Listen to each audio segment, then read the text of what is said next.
The rainwater hits the sun and falls on a tent. Outside, a bunch of undead are gathered. Someone bangs on the door desperately, asking to be let in. He says he's Zhang Heng. Inside, people are hiding while he desperately begs to be saved. However, the door is being blocked by 3 guys, and one of them wonders what they are going to do. That's when a blonde girl shouts, telling them to let him in. She says Zhang Heng is a classmate, and they can't abandon him like that, so they should let him in now. However, one of the guys says that it's crazy because surely he must have already been bitten by the zombies. The blonde replies that it doesn't matter, she's the class representative, and she wasn't going to abandon her friends, so she would take responsibility for whatever happened. She points out that leaving him out there screaming for help is the same as killing a person. One of the guys grits his teeth. He turns to the guy next to him named Yi Bai and says he's going to open the door, and that Yi Bai should close it as soon as the person enters. Before Yi Bai can respond, the guy starts counting. Everyone was on edge. On the count of 3, he turned the doorknob. However, at that moment, Yi Bai was pushed by the guy who had already turned into a zombie. Everyone inside the room was shocked, and the protagonist shouted, warning that Yi Bai had already been infected. The blonde tries to run, and everyone starts begging for help. The poor protagonist uses his hand to defend himself from the bite.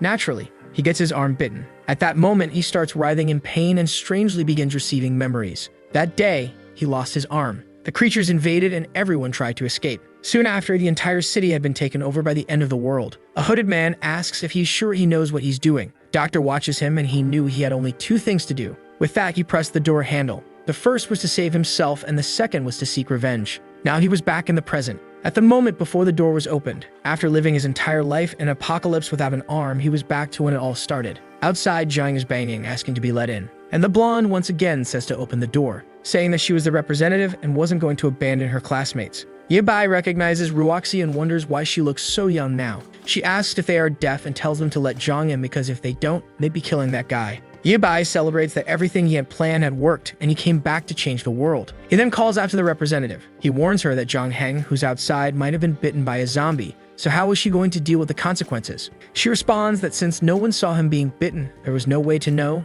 and as the representative, she would take responsibility for everything. Yi Bai smiles and says that's fine. He takes her hand and tells her that since that's the case, she could personally open that door. Ruoxi is startled, and the other girls are in disbelief that he told her to do it. The representative yells at him, saying that he's not a real man for asking a woman to do that. However, he says that for someone who wasn't risking anything, she sure was trying to sound morally righteous. He tells her that in the end, she's just a hypocritical woman. But Ruoxi screams and tells him to shut up. She says she's going to open that door because she was never afraid. She calls them a bunch of cowards and tells them to get out of the way. With that, she turns the doorknob. And at that moment, Zhang Heng pushes everyone, already transformed. Once again, everyone in the room is shocked. The door falls to the ground and Ruoxi slowly gets up. However, that's when she gets startled. The infected Zhang Heng was face to face with her. He charges at her immediately, and everyone in the room starts trying to escape. She grabs the guy next to her, saying she was scared. Before he could react, she pushes him, telling him to protect the representative. But a foot comes crashing down. It was Yi Bai, who kicked her in the ribs. The guy threw her as bait for Zhang Heng.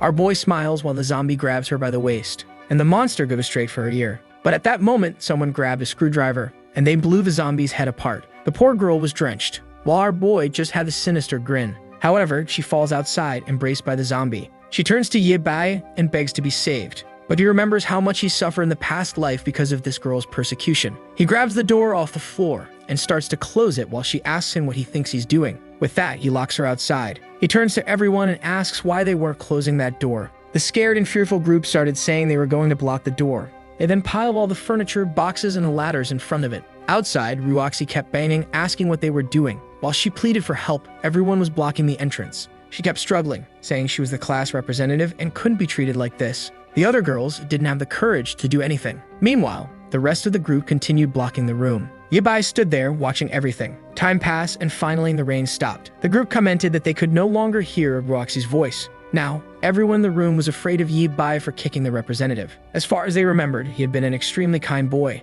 So why did he seem to have suddenly become a different person? Yi Bai looked back at that moment. The girls were all terrified and crying. The protagonist asked why it seemed like everyone was afraid of him. Hesitant, they answered that they weren't. The blonde boy thanked him, saying that if it hadn't been for him, he would have been killed by the representative. Everyone started siding with Yi Bai, saying that girl was filthy and only wanted to kill the guy to save herself. Yi Bai smiled. He said that since everyone was so brave, they should open the door because he wanted to take a look outside. The group was a bit scared, wondering why he wanted to go out. He then said he agreed that kicking her hadn't been a good idea and he wanted to see how she was doing now. His friends, however, insisted, saying it was crazy since there were zombies outside. But Yi Bai shouted, telling everyone to get out of the way. Scared, of course, the group started moving everything out of the way. They opened the door and slowly, he stepped outside. He stepped onto the grass and said that apparently the representative in Jiangheng had disappeared. The sun had risen and the zombies had vanished. At that moment, the group closed the door on him. From inside, they yelled that they shouldn't let that crazy murderer back in because he would kill everyone.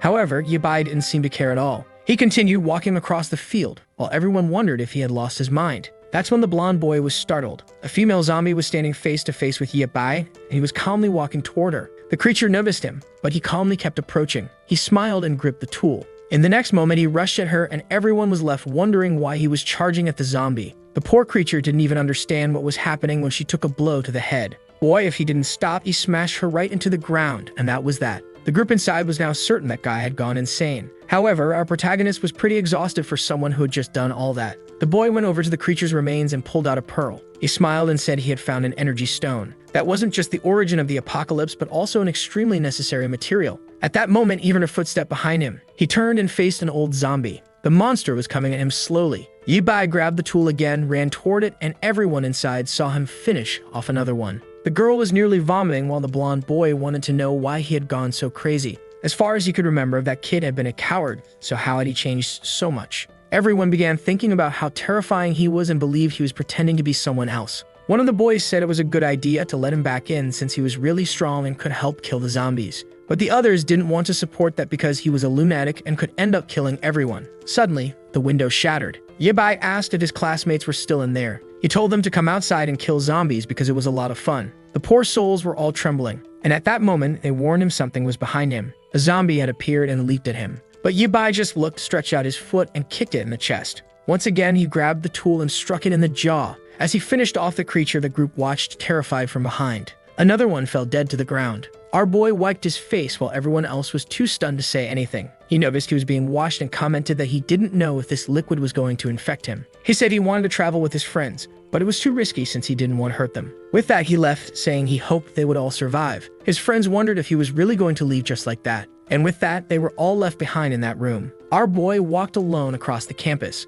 He climbed the stairs while thinking that this was the beginning of the apocalypse. On the first day, 50% of the population had been infected, and politics, the economy, and society had collapsed. The number of creatures kept increasing, along with humanity's fear and despair. Professor Zanhan named this period the Dark Era. In his past life, he had to tear off his own arm to survive that day. For 15 years, he endured hunger, despair, and torture, until he finally met a man known as the Mechanic, who was able to send him back to the past. Calmly, he walked through the streets. Some people watched him from hiding, wondering if he wasn't afraid of dying. Others suggested inviting him inside, but they said that if he was walking alone, he must be dangerous. Yabai ignored everything and walked near a park. The zombies were there standing still, seemingly ignoring him. But as soon as he turned his back, those bastards came after him. The blonde boy shouted that the kid was going to die, and the old man said it was crazy to go out looking for food in a world like this. However, Yabai just smiled, grabbed his tool again, and struck the first one in the head. One more swing and another zombie fell to the ground. A hard slam into the ground, and the guys watching wondered where all that courage came from. But someone else was watching him from behind a curtain. A girl muttered that sooner or later she would kill that bastard. Man, what's that about?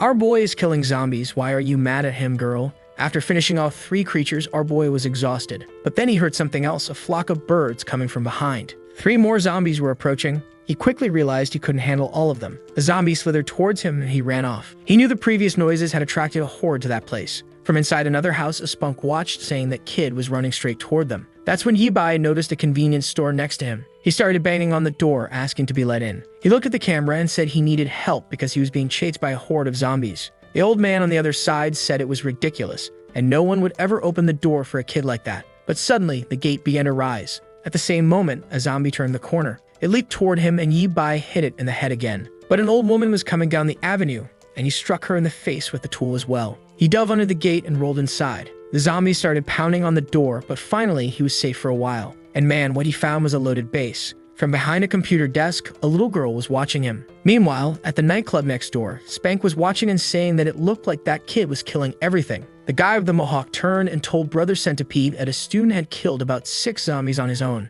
The least cliche guy in the apocalypse laughed. As always surrounded by women, he said it seemed like those zombies were weaker than he thought. If a student could manage it, it obviously wouldn't be hard for them. Back at the convenience store, Yabai smiled. He looked at the counter and told the person behind it to come out because he had already seen her. Besides, she should hand over the key so he could lock the door. But the person on the other side remained silent. He let out a sigh and started groaning, saying that his wound hurt a lot and he was about to die. Suddenly, the girl came out from behind the counter. She stepped in front of him and tossed him some medicine. But man, he's cruel. He grabbed her by the arm. For God's sake, don't turn this into a romance. She looks like someone's daughter. Yabai told her to hand over the control, assuring her he wouldn't do anything. She asked what control he was talking about, but she clearly had it in her hand. He reached for it and snatched it from her grip. Immediately, she ran off in a panic. She hid behind the counter and kept watching him. Man, he kicked one of the shelves, startling the girl. He said she was an idiot for believing him when he said he was injured. Some time passed, and it started raining. Our boy was lying on the bed, exhausted. The same little girl was tending to his amputated arm. Obviously, Yabai was in excruciating pain. After a while, she said she was done, and our boy thanked her for saving him. She opened the first aid kit and said that it was really dangerous outside and her father had told her to stay here. He could rest there, and later she would bring him some food. With that, she left the room while he thought she was way too kind. She was the only person out of all the doors he knocked on who let him in. If it weren't for her, he would have been eaten by those zombies outside. But after a while, he heard her asking what some guys were doing. That immediately woke Yabai up. Some people were standing in front of the store, and the so-called centipede thanked her for opening the door for his friends. Frightened, the little girl asked if they just wanted some food because they were hungry. He said that's exactly what they wanted, and now all the food in that place belonged to him. She told them her father would be back soon. But the guy said her father had already been used as bait for the zombies, and now that no one was there, they could start playing a game. Yabai stood in the corner listening as they took the girl's life. After stealing the food, they dumped her body on the floor, calling her an idiot. But now, back in the present, he knew this time he had to save her. First, he had to make sure she understood how cruel this apocalyptic world was, even if that meant she would see him as a bad person. She then knocked on the door, and it seemed like he was going to take the role seriously because he immediately shouted, asking why she was bothering him. She apologized, saying she had washed his clothes because they were too dirty. He got even angrier when he saw how kind she was. He told her to throw those clothes away and get out of there. A bit embarrassed, she said that was fine. He even told himself that with such a weak personality, it would be hard for her to survive in a world like this. However, taking a hot shower like this was amazing since in the future, all the water would be contaminated. He finished his bath, knowing that luckily, this convenience store had plenty of food and water. The goal now was to obtain some equipment and weapons. Looking in the mirror, he remarked that being younger was really amazing. No back pain, no burning legs, and being young was truly incredible. The only downside was that even his abs had disappeared. He opened the bedroom door and saw that she had left a suit for him. Immediately, he shouted, asking how he was supposed to fight zombies wearing something like that. The scene shifted to the nightclub. Centipede told everyone to listen up. That convenience store definitely had food and liquor, but it wouldn't last long. The plan was to get out, kill the zombies in front, and steal everything from that place. Not to mention that Maniac knew there was a cute little girl there, so it would be easy to finish everything off. He then told his brothers to go and kill the zombies so they could start the robbery. The creatures continued banging at the front of the convenience store. Meanwhile, Yabai approached and called the girl's attention. He told her to stop being so stupid and said he had a question. He wanted to know why she was there alone and what happened to her family. She explained that her father had gone to gather resources but hadn't returned. At that moment, he slammed the table, asking if she was stupid for letting him in alone like that. What if he had wanted to do something bad to her? How would she defend herself? Frightened, the girl said that he had said he was hurt and covered in blood, so she was afraid of letting him die out there. But once again, he shouted, asking if she hadn't noticed that he was being chased by a bunch of creatures. With a personality like that, she would just be a burden, so it would be easier for him to kill her and save himself the trouble. However, since it would be boring to be alone from now on, she would have to obey him. He warned her that she'd have to do everything he said, or he would kill her on the spot. The group from the nightclub was heading toward the zombies. Or rather, the zombies were heading toward them. They went out with courage, but after seeing the first one get devoured, they all hesitated. They began questioning whether these creatures were different from the ones the student had killed. But Centipede told them to charge ahead or he would kill the whole group himself. However, one of them ran off, saying that dying to the zombies was scarier.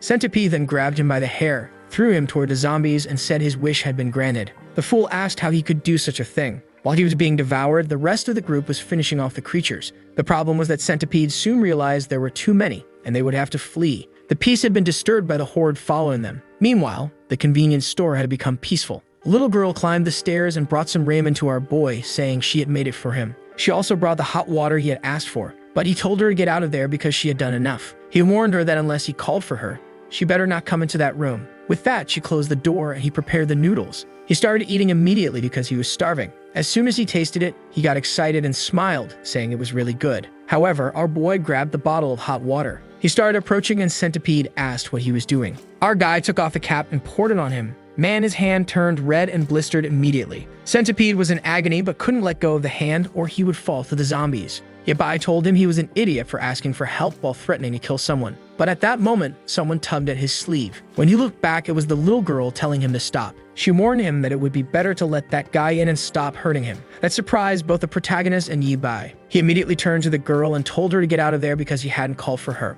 But she kept insisting, saying that her father had told her not to hurt others. He stood silent for a second. Then he asked if she wasn't afraid of that guy coming into the house and killing her. Centipede, however, said he would never do something like that. He was just starving and had ended up in this situation because he was surrounded by zombies. The outside was already full of creatures, so unfortunately, he couldn't leave anymore. Yabai was angry that the girl had interrupted his plan to kick the guy in the head and let the zombies eat him. Then he noticed a box cutter on the table. Centipede came in, thanking her for her kindness. But he warned that now that he was inside, this was his territory and anyone who refused to obey would have to die. Now the girl realized she had made a mistake. The sky was dark and there were zombies everywhere. A bald man and a boy were blocking the door. It was the remaining people from the nightclub, and the bald man said it was that bastard Centipede's fault for dragging everyone into this. The girls were all screaming in panic, and they didn't know what to do because now that bastard must be dead. The worst part was that the wooden door was about to be destroyed by the creatures outside. The bald man couldn't see a way to keep the place standing. He called out to the girls,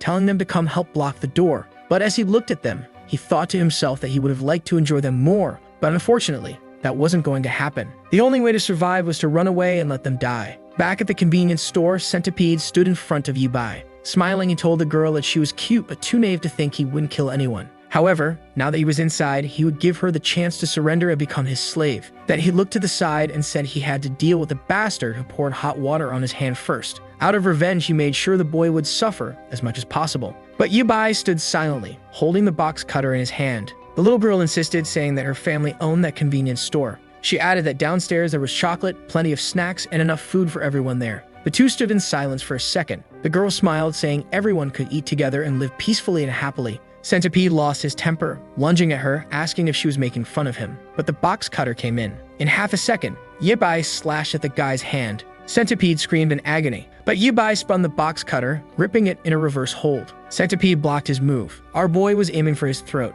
but it was undeniable that the guy was much bigger and landed a kick to Yabai's stomach. Our boy was thrown back and the girl fell to the ground with him. Bleeding, Yabai walked across the room toward him. He mourned that it was the first time in his life that someone had made him this mad. Yabai couldn't believe that with one kick, the guy had broken some of his ribs. At that moment, Centipede started stomping on his leg. Our boy was in agony. Centipede wanted to know how he had killed a zombie so easily earlier. Yabai said he wouldn't tell, and the guy replied that he was asking for death. He began stomping on him, saying eventually he would change his mind. The little girl was just watching. Yabai was using this as an opportunity to teach her a lesson, but the price was already too high. He then told the guy to stop, saying he would tell him. Centipede told him to explain quickly, promising he would cause the least amount of pain when he killed him. But Yabai spat blood in his face.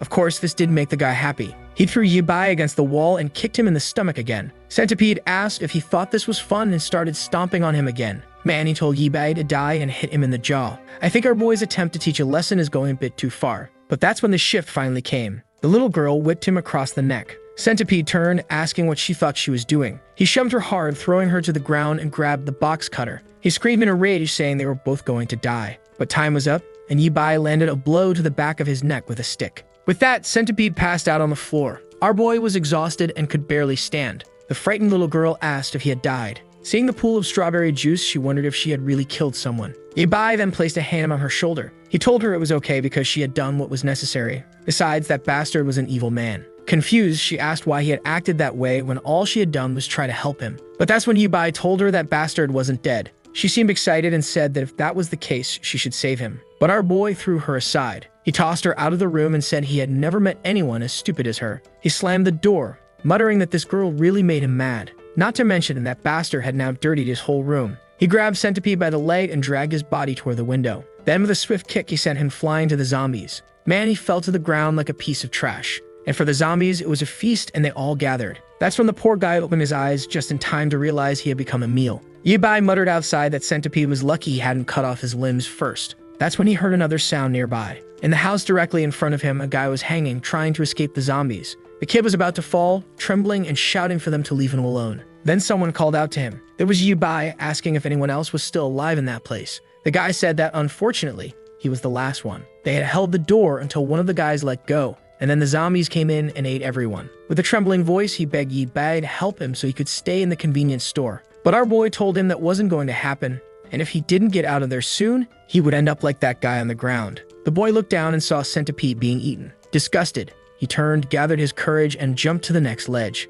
The kid was a Parker King managing to balance on the railing. He ran across it, and our boy was just watching. He was disappointed that those damn zombies hadn't managed to kill everyone from the nightclub. Time passed, but the zombies still lingered outside that place. The window was broken, and our boy opened the bedroom door. Outside, the little girl was still waiting. He asked her what she was doing there, and if he hadn't told her to go take a bath. However, she looked inside the room and saw that the body had already been dragged away. He told her not to look too much, but the guy had already gone to the first floor. The girl asked if he had escaped. He replied that in the way he had thrown the guy outside, only a god could survive. She looked a bit sad and asked why he had to kill the guy like that. Even if he was a bad person, they still had a chance to turn him around. But Yabai slammed the door above her. He asked if she was so stupid that she hadn't learned the lesson after everything that happened. No matter what she did, that guy was going to try to kill her because that's how the apocalypse was. The girl repeated the word apocalypse, saying he didn't know what he was talking about. But Yabai just walked away, saying it was stupid to waste time with her there, so he was going to take another shower. But she got up and said she wanted to talk to him. She tripped like an idiot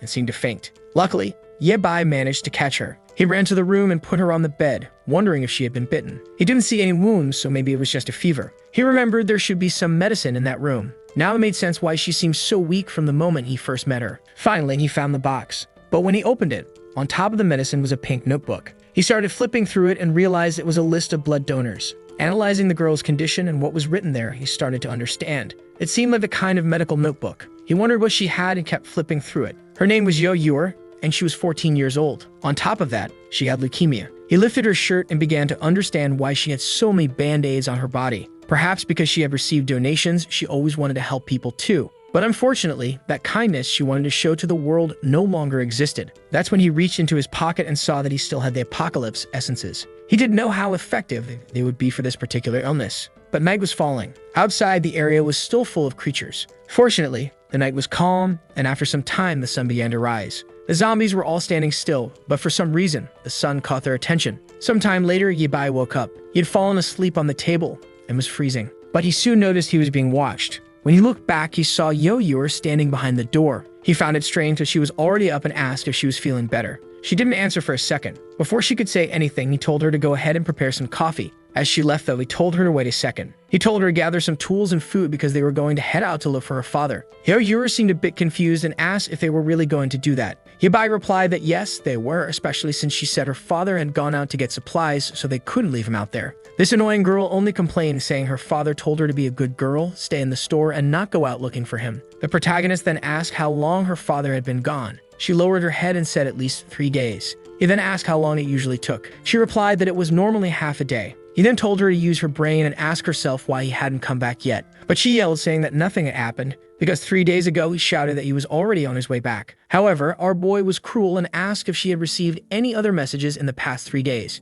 He could have been bitten by zombies or fallen into a trap and might be waiting for rescue. Shouldn't they be out there trying to save the guy? But she lowered her head again and said her father told her not to leave, no matter what happened. Our boy got up angry and said she was an idiot. He asked why she wasn't willing to help her father, who might be in need of assistance. Why was she so eager to help that criminal earlier but didn't want to go out and save her father now? And he told her to understand that he wasn't asking for her opinion. He could finish her off right there and go out by himself. But because she saved him, he would first find her father as payment. He ordered her to stop whining and gather her things because they were going out. The poor girl ran off in a panic and almost fell down the stairs. Yabai was getting exhausted from these conversations. Outside, the city was destroyed and the zombies were still staring at the sky, until suddenly they heard a sound. From behind, a jeep was coming down the street. Man, these crazy zombies think they can stop him with their arms. Yeah, right, grab them by the chest. Everyone goes flying to the sides, knocked out. Meanwhile, back at the convenience store, our protagonist was stocking up on food and preparing to leave. He looked behind him and asked why she was hiding and if she had finished packing everything. Looking a bit downcast, she seemed all cute but sad. Our boy asked why she was wearing that kind of outfit, as they weren't going to a party. But he quickly changed the subject, asking where the instant noodles he had asked for were. She handed it over, and he started eating. While she looked around the store, he began planning what they were going to do once they opened the door. At the very least, he would have to kill a bunch of zombies and find a working car. Then he'd have to make sure she got into the car without doing anything stupid, which would be pretty difficult. He noticed she was eating some spicy sticks and asked for one. The girl was feeling sad from being scolded all the time. However, someone was approaching the store just as she was handing him the snack. They were standing there when in the next second, everything was thrown around. The place had turned into a mess and Yi-bai asked if it had been an earthquake, but a car had crashed halfway into the store. The protagonist was startled, wondering why something had invaded the store. The car was sitting there and suddenly the door opened. A man in military gear got out and started laughing. A bald, chubby guy said he was lucky to find a convenience store. He kicked a zombie and stomped on it, saying that a good zombie was a dead zombie. He headed toward the store, saying it was time to fill his belly. As soon as he walked in and saw a bunch of snacks, his eyes lit up. He immediately crouched down, licking his lips, saying he had found his favorites. The city center was empty, so he came out to this deserted area and apparently got lucky. But that's when the box cutter appeared. Yi-bai warned him to drop everything he was holding and not to move. The last insect that had come in had already been disposed of and he wouldn't hesitate with another. But in that moment, the chubby guy moved and threw snacks at his face. Yi-bai closed his eyes for a second, and the guy grabbed the stash and bolted. He ran back to the car and slammed the door shut. But man, Yi-bai showed up at the window and wasn't going to let him escape that easily. He called the guy a filthy pig and told him to die. Just as the box cutter was about to do its work, the guy begged for forgiveness, saying he surrendered. But of course, that's when Yo-Yor told him to stop killing people. She awkwardly said that and saw both of them staring at her. She awkwardly explained that she didn't want him to die because he caused damage to the store, so someone had to pay for it. Yi-bai just observed while the chubby guy trembled. He made a sinister grin and said she was right. He turned to the chubby guy and told him he would have to leave the car as payment for the damage to the store. He immediately told Yo-Yor to bring her bags and load up the car because they were leaving. She agreed, but then noticed something. The chubby guy apologized, saying he only destroyed the door because he was starving and didn't know they were inside. Then Yo-Yor stepped outside with her bags and was startled. There was a horde of zombies approaching because of the crash. The chubby guy was scared, wondering why there were so many, especially since he had just killed a bunch. Yo-Yor quickly jumped into the car. He closed the door and the chubby guy told them to buckle up. He immediately floored it because several zombies had lashed onto the car. He gripped the seat as the truck ran over everything, and the chubby guy hit the gas hard. Man, he was tearing through the city, but the bastard seemed to be enjoying it. He was even drifting like he thought he was in Fast and Furious. Yi-bai told him to drive properly or he was going to get a nice slash to the neck. The chubby guy tried to explain that they needed to kill the zombies first or they wouldn't be able to get through. But that's when our boy asked Yo-Yor what address her father had gone to for supplies. She said that in his last call, he was heading to the Fudong supermarket. The chubby guy said that place was crazy since it was always packed and must be crawling with zombies. But Yi-bai told him to stop whining and just drive or he'd be the one to die there. They seemed to escape the horde and the chubby guy said if things got boring, you could turn on some music. At least on the road, they could calm down a little. The zombie lying on the ground with a branch in its hand grazed its arm. As the car approached, man, the chubby guy had no mercy and ran right over it. As he sang along to some music and ate candy, he plowed through everyone. Clearly, this bastard was enjoying the whole process, and Yi-bai told him to be quieter because he wanted to rest a bit. But the chubby guy said not to worry, as the car was very tough, so there was no problem. Yi-bai, however, raised the box cutter and asked if he wasn't going to listen. At that moment, everything went silent and he stopped the car. Our protagonist told him that he didn't order him to stop the car, just to stop making noise. That's when the chubby guy realized the gas had run out. Yo-Yor and our boy screamed in frustration. He cursed the bastard, who apologized, saying he forgot there wasn't a gas station nearby. He started eating frantically, saying that if he was going to die, he might as well die with a full stomach. Yo-Yor, on the other hand, began to hear some noises approaching. A huge zombie appeared right in front of her window. The car had stopped right in front of a park, and the horde of zombies was starting to surround them. The protagonist knew that even if the car wasn't destroyed, they were going to die trapped in there. But that's when a knife behind his seat caught his attention. The zombies were banging on the window. Suddenly, someone kicked the door, setting it flying off. Yi-bai calmly stepped out, and the zombie came toward him. He pulled out the machete and slashed through another one. Inside, Yo-Yor was terrified, watching everything. Bar Boy was celebrating, saying the blade was sharp. Another zombie approached, and he remarked that for amateurs like these, this kind of weapon was more than enough. He landed another strike, and two more approached. He glanced to the side, kicked one in the chest, and finished off the other. The chubby guy inside the car was stunned, watching everything. Another large zombie fell to the ground. He couldn't believe that this student was so strong. Even Yo-Yor was impressed. Yi-bai banged the handle of the knife on the car and told the chubby guy to get out. The chubby guy was terrified, but our boy warned him that if he stayed inside, he'd die sooner or later anyway. There were other cars outside, so maybe they'd be lucky enough to find some gasoline in one of them. While he dealt with the zombies, the chubby guy was supposed to start collecting some gas. He reminded him that he had been sitting the whole trip, so he better know how to handle a vehicle. Yi-bai told Yo-Yor to stay in the car and not leave as it was too dangerous. Yi-bai then told the chubby guy to come with him. The chubby guy, still not mentally prepared, said they needed more time. But in the next second, Yi-bai had already killed the first zombie. The poor chubby guy couldn't believe that this boy had no fear at all.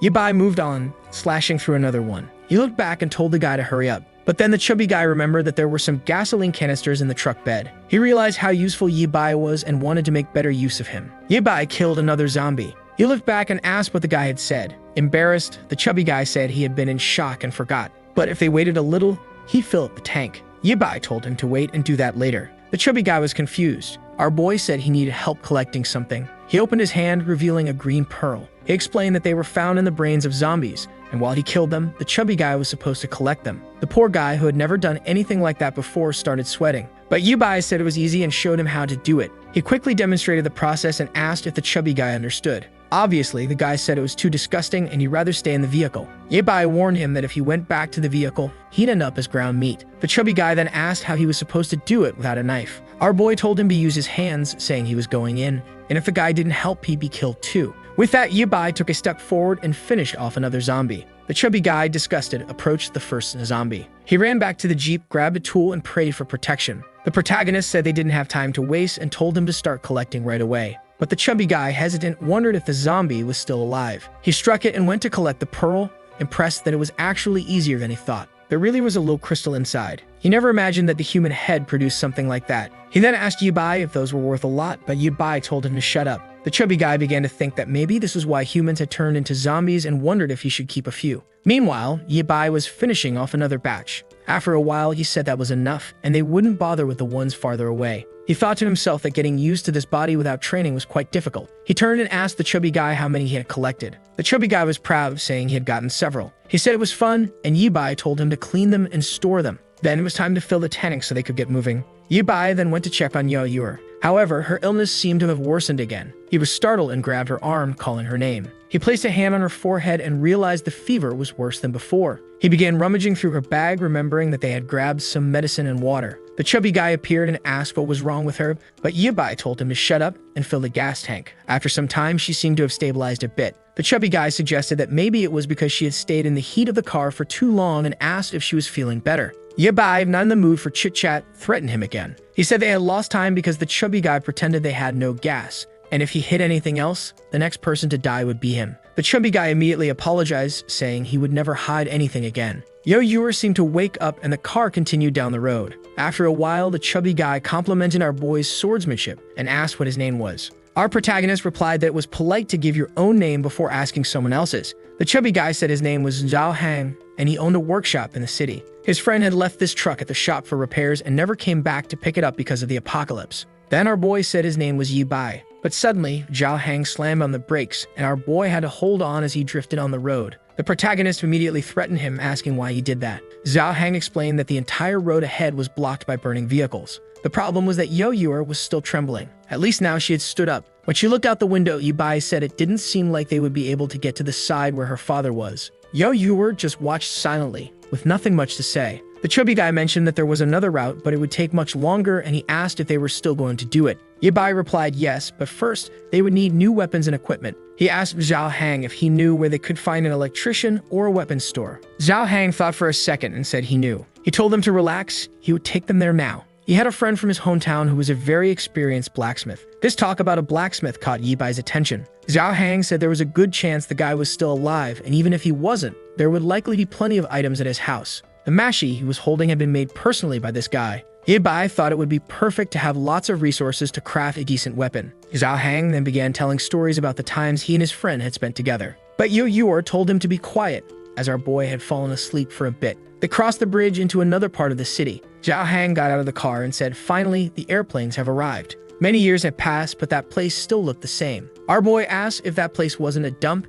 and said this trip had better be worth it, or Zhao Hang would be buried there. But, as always, they would have to clear the place out before entering. Yibai asked Zhao Hang if any of those zombies looked like his friend. Zhao Hang seemed unsure, and our boy just told him to collect the pearls. But then someone told him to wait. It was Yahello from the car, saying she wanted to help. But Yibai told her she risked fainting or getting bitten, which would only get in the way. But she insisted, saying she was fine now and would be careful. Zhao Hang said that since she was brave, he would dig and she could collect the pearls. Yibai warned that if they were bitten, he wouldn't hesitate to cut them. Yahello realized that Yibai didn't feel any pain. With that, he began slashing through the zombies. Meanwhile, the chubby guy was collecting the pearls and chatting with Yahello, who was putting them in a bag. But we see that from a nearby building, someone seemed to be watching them through binoculars. A man smoking a cigarette was watching everything, and he seemed angry. At that moment, another guy entered the room calling for Brother Lu. Man, Brother Lu seemed to have PTSD, and there's no way he already finished off another guy. He said he wouldn't repeat himself again about knocking before entering.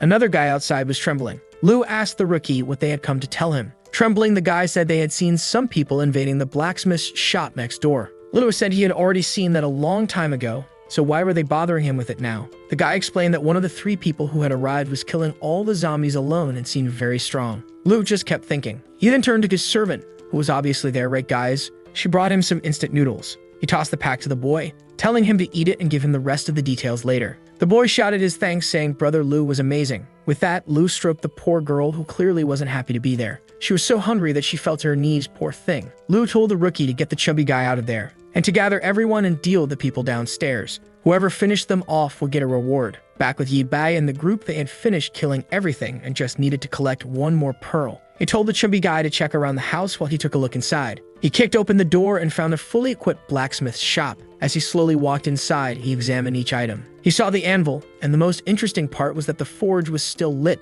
so someone must have been there recently. The chubby guy then mentioned that the house didn't seem to have any holes, but he didn't know where the blacksmith had gone. Our boy told him to bring some pearls and materials from the cars. He also told him to sharpen his blade. The chubby guy wanted to know why he didn't just take the many weapons hanging on the wall, as they were already finished. But Yi Bai explained that in a week, those kinds of weapons would be useless. Zhao Hang immediately understood that the rascal was planning to forge a new weapon. Yi Bai told him to hurry up and bring the damn pearls. Zhao Hang grumbled, saying his companion was too hot-headed. Yahello then asked what she should do. With the forge lit and the pistons pumping, the first skill of a mechanic was obviously construction. He placed the steel tube into the fire and started hammering away. Zhao Hang just stood behind watching everything, impressed that someone so young knew about blacksmithing. Our boy told Zhao Hang to pour all the pearls into the cup. The chubby guy obeyed, and Yi Bai placed them into the fire, where they began to melt. After a while, everything turned into a green liquid. Seeing the aura rising, Zhao Hang realized it seemed like some kind of magic. Yi Bai then took a box cutter and opened a bottle of strawberry juice,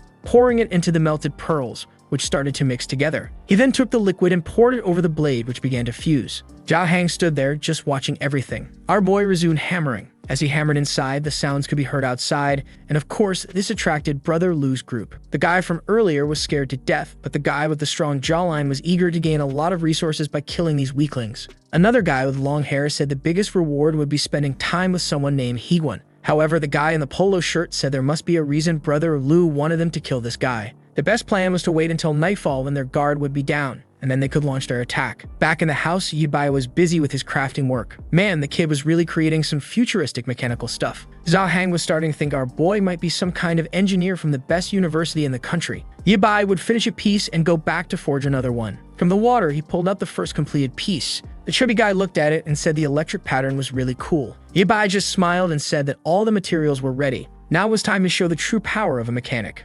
Meanwhile, Yahello set the noodles on the table and began preparing to eat, happy to be with Yi Bai because at least she felt safe. Suddenly, someone covered her mouth. It was the perverted long-haired guy who said he was taking her to another place. But Yi Bai seemed to hear something. Just before that, inside the house, he had been sharpening the blade. He fitted it into a mechanical device and placed it on the table. Zhao Hang, curious, said he had only ever seen one of those in movies. Yi Bai grabbed 2 cables and said it was time to activate. He electrified the weapon, and it lit up with a green glow. The engine in the place was already failing, and the chubby guy was impressed. Our boy announced that the second-order sword was ready. Zhao Hang wanted one too. But then they heard Yahello's voice from outside. The next second, they were running to see what was happening. They came face to face with Brother Lu's gang. Yi Bai saw Yahello unconscious in the guy's arms, and his expression turned dark. The bald guy at the front told him to drop the weapon, or the girl would die. But Yi Bai just raised his arm, slashed the ground, and a shockwave cut the guy in two. In a panic, another one tried to run. But Yi Bai simply asked where he thought he was going. He slashed again, cutting through metal like it was paper. At that point, everyone was in a frenzy, trying to escape. Meanwhile, behind them, Yi Bai had already made the first headless knight. The guy who had spoken with Lu earlier told the other to let go of the girl, or they wouldn't make it out alive. But the guy insisted on fleeing, saying that if they didn't escape, Brother Lu would kill them later. That's when a lightning slash passed in front of them, and from behind, Yi Bai was slowly approaching. But then Zhao Hang shouted, warning him that a horde of zombies was approaching from behind. The strange thing was that they were moving much faster than before, as if they had been injected with something. Zhao Hang didn't know what to do and asked Yi Bai. He gripped the handle of his blade, slashed at the zombies, and started cutting them down. Next to him, Zhao Hang was just watching in awe as Yi Bai unleashed a flurry of attacks. The problem was that, obviously, the two bastards were getting away. Zhao Hang then pointed out that they were running toward that building. Yibai said, "Of course," and told the chubby guy to stop standing around and chase after them with the vehicle. The chubby guy scrambled into the car, saying he understood. As he sped away, he saw that Yibai was still dealing with a lot of zombies. The mission to save the beautiful damsel now fell to him. The guys heard something behind them. Of course, it was Zhao Hang's car, and they jumped into the bus. Zhao Hang hit the brakes and saw they had arrived at what looked like the base of those guys. He got out of the car, not knowing what to do since the entrance was blocked by the bus. While the two from earlier flowed with Yahello, other guys inside the building watched him through the windows. Seeing that he was just a lone chummy guy, they thought it would be easy to deal with him. They got off the bus and told him to leave the car there or everyone in that building would end up roasted. Zhao Hang said he wasn't afraid and told them to come at him. The guy in the cap ran at him, boasting that he had killed more people than Zhao Hang had eaten chicken. Man, considering Zhao Hang's size, that was a bold statement. But Zhao Hang just readied himself and said they were looking for death. That's when the green crescent moon slashed through, and of course, the guy was split in half. Man, the bus behind him was shattered as well. Zhao Hang was amazed that our boy had already killed all the zombies. But Yibai just ignored him and told him to follow. They were going to save Yahello. He prepared another attack and sliced the bus in half completely. From behind the pillars, a bunch of guys were getting ready to charge at the two. Yibai, with mirrors of steel, was walking out in the open. Seeing that Yibai was a fool, one of the guys threw a knife at him. But the boy, a true apocalyptic warrior, sensed the blade and easily blocked it. He slashed back and another one was down. From behind some crates, a guy threw a Molotov cocktail. But Yibai dodged it with a quick dance step and sent another green crescent slash. Then someone fired a gun. Luckily for Yibai, he was like Neo from the Matrix and narrowly dodged the bullet. Brother Lu, watching, remarked that Yibai seemed brilliant. He said he was interested in knowing how Yibai was so strong and asked if he wanted to drink something with him. He tried to explain that he liked talented people like Yibai, but Yibai just raised his blade. Lu pointed to Yahello and told Yibai not to move. She was peacefully sleeping, but in a second, she could be dead. Lu said Yibai was being treated with courtesy, so he better stop acting like that, or else he'd find out if a bullet was faster than a sword. Yibai just stood there observing. Zhao Hang asked what they were going to do in a situation like this. Suddenly, Yibai smiled and said he agreed. He was working on a major project and needed a big group of people. So if Lu gathered everyone together to talk, Yibai would give them a chance. Lu questioned if Yibai really wanted to talk to everyone, and said that if that was the case, they would welcome him. Zhao Hang whispered to Yibai that it was crazy to go up against everyone alone since they had guns. But Yibai just told him if he didn't want to come, he should just disappear.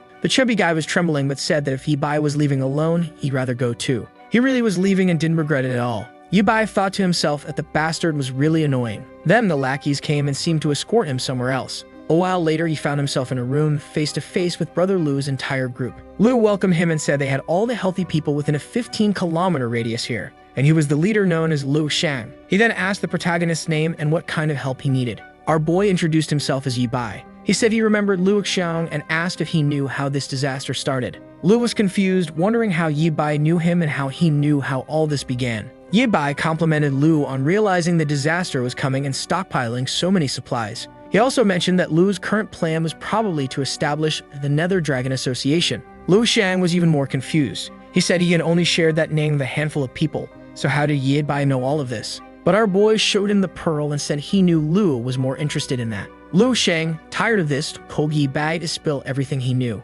Yibai stayed silent for a second. Then he said that the zombie infection might have started with a virus that spread through birds from another country. Others claimed it was a kind of nuclear weapon designed to reduce the population. And the craziest theory was that an alien meteor had crashed on Earth, carrying an unknown virus. Yibai said he believed Lu Shang had heard of these three possibilities, which was why he had moved the city center people to this isolated location. Lu Shang said yes, he knew a little secret about the virus. He pulled out 2 pearls from his pocket and said he still didn't understand why they existed inside the heads of the creatures, but he figured Yibai's big project and the sword he was carrying had something to do with it. Yibai confirmed this, but he said he would need help with a few things. Lu Shang agreed but said he wanted to see the sword first. Our boy started to raise it, but Lu Shang reminded him about the girl beside him. No one wanted a sad ending there. Yibai stayed silent, reluctantly handing over the sword, but as soon as Lu's lackey touched it, he nearly collapsed. He took it to Brother Lu, saying it was impossible to use something that heavy. Lu didn't believe it and tried to lift it himself, but when he realized he couldn't even pick it up, he admitted the day was full of surprises.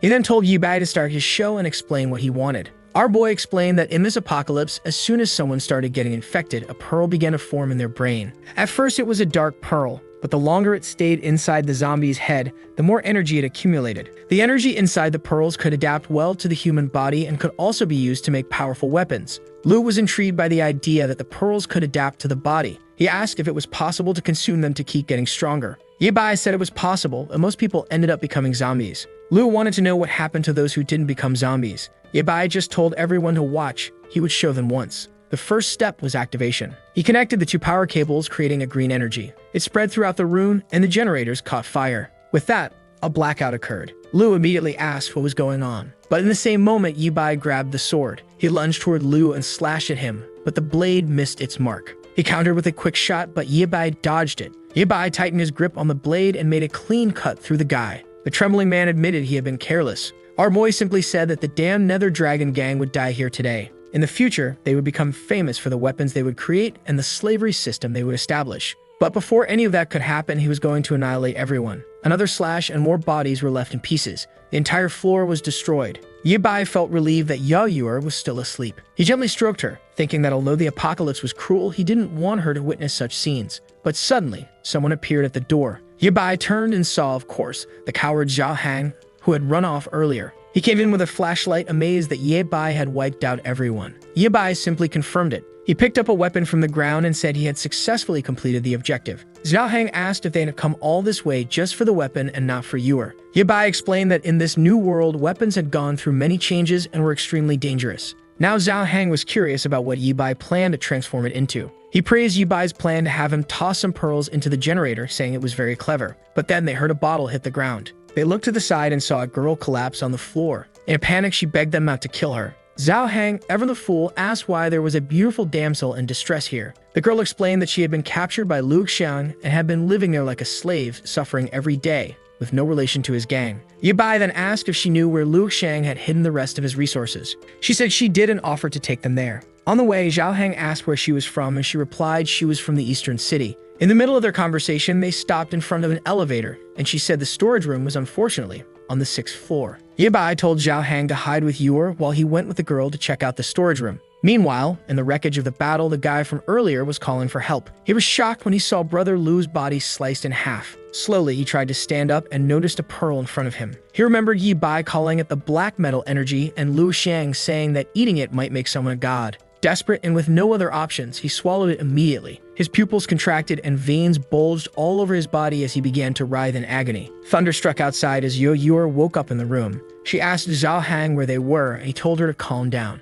He explained that she had been kidnapped earlier, but he and Yibai had already saved her. At that moment, Yibai entered the room, seeing that she was awake. Zhao Hang asked if they had found anything valuable, and Yibai confirmed they had, but it would take until tomorrow to move it all. Zhao Hang then asked where the girl had gone, and Yibai explained that when he went into the storage room, she started running away. He found it strange that she ran off, especially since it was raining outside. Yibai simply told him to forget about her because he needed to sleep and rest, as the streets would be crawling with zombies now. The scene shifted to a girl taking a shower. She was calmly relaxing when a man appeared, saying that since she had mutated and was in his house, she needed to understand that nothing was free. He started trying to open the door, telling her that besides her body, she had nothing to offer. She began screaming for help, but the man said that with the rain outside, no one could hear her. But then the door cracked open. The man was startled and went out to see what happened. But boy, he made a big mistake. The girl heard a scream, and upon checking, saw that the man had been killed by a gigantic creature. The fool was thrown against the wall, and the blonde girl screamed in terror.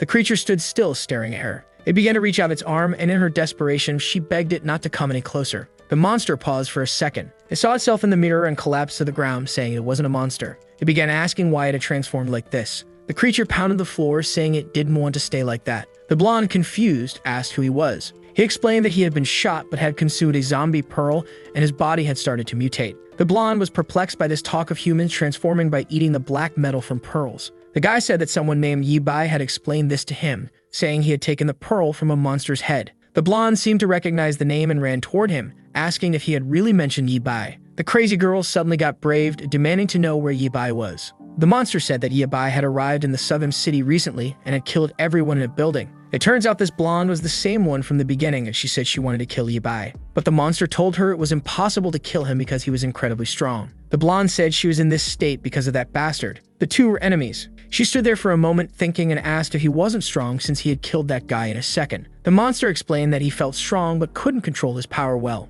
Then he asked if she wasn't afraid of him. If this was the same girl from earlier, it was Ruoxi, who laughed like a maniac. She gently stroked his arm. She told him he was very strong and that if he helped her kill Yibai, she would let him do whatever he wanted. Man, this girl was crazy. Did she not realize he was a giant monster? But the crazier one got excited, lifting her up and saying that in that case, he would help her kill Yibai. She smiled, saying the plan was set. However, he didn't seem to be doing well and she asked what was wrong. He dropped to his knees and began screaming. The night passed and the next day dawned. Our boy got ready. In the warehouse, they found more instant noodles, cigarettes, and drinks. Yibai strapped his devilish sword to his back and said that now that they had gathered everything, it was time to leave. They walked down the stairs talking about supplies, but the chubby guy suddenly got scared. It looked like a meteor had fallen on his car. He started crying, panicking, saying they couldn't even open the door. Yibai was deep in thought, realizing that the damage was too big for just a rainstorm. He told Zhao Hang to step aside, then slashed the dented part. With that, the truck turned into a convertible. Man, it looked like it came straight from the factory, with the mirrors installed perfectly. They got into the car and Zhao Hang cheered that at least the engine was still working. He then asked if they were heading to find Yora's father now. Yibai simply said yes, and they hit the road. The chubby guy was excited, saying that driving a convertible was amazing. But then they attracted the attention of some zombies.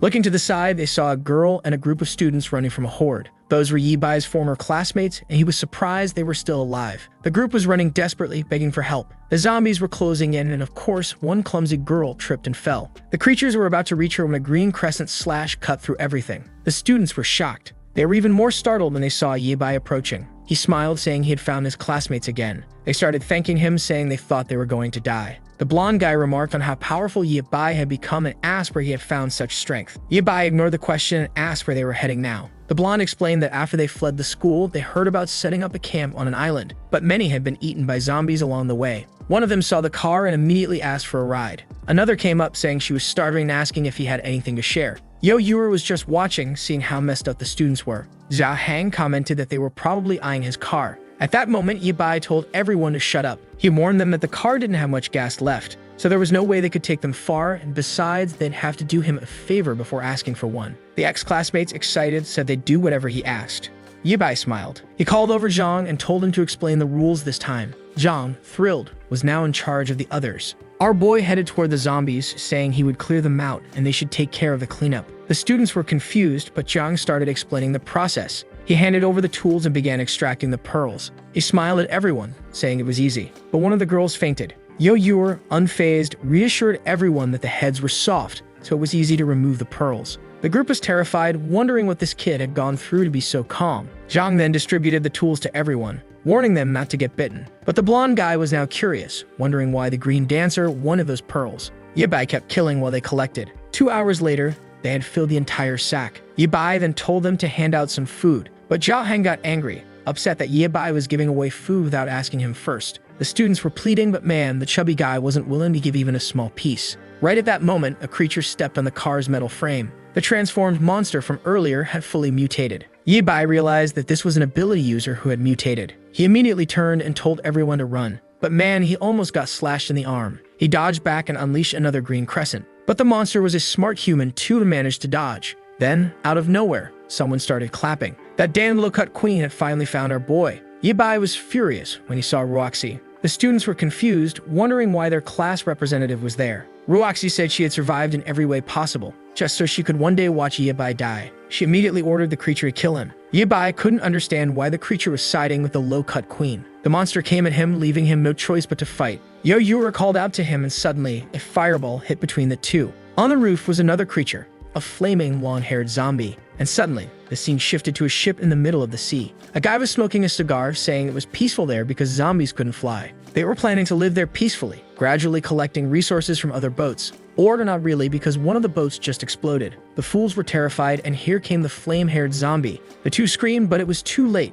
They were already gone. Back to the present, the creature was standing on top of the building in front of them. Both our boy and the transformed monster were staring at it. Yibai knew it was another transformed ability user, and even worse, an elemental. Ruoxi had no idea that elemental creatures existed, and she asked her monster if that thing was a companion of his. He responded that he didn't know, but right then, the flame monster jumped off the roof toward him. The creature grabbed him by the neck, and everyone could see that it wasn't a friend. Ruoxi's monster tried to block the flame creature, asking who she was and why she was attacking him. She planted her foot on his stomach and kicked him hard, sending him crashing into a car. Then she turned and blasted him with a wave of fire. Poor Zhao Hang was crying, devastated that their car and food were gone. But Yi Bai told him to stop worrying about that and start running. Our boy took off running, but Ruoxi still wanted her revenge. She ordered her monster to go kill Yi Bai, who was trying to escape. The monster tried to explain that things weren't looking too good for him. And then, out of nowhere, the flame creature launched a fireball straight toward Yahello. The ground exploded and everyone scattered. Yahello fell to the ground, but of course Yi Bai had saved her once again.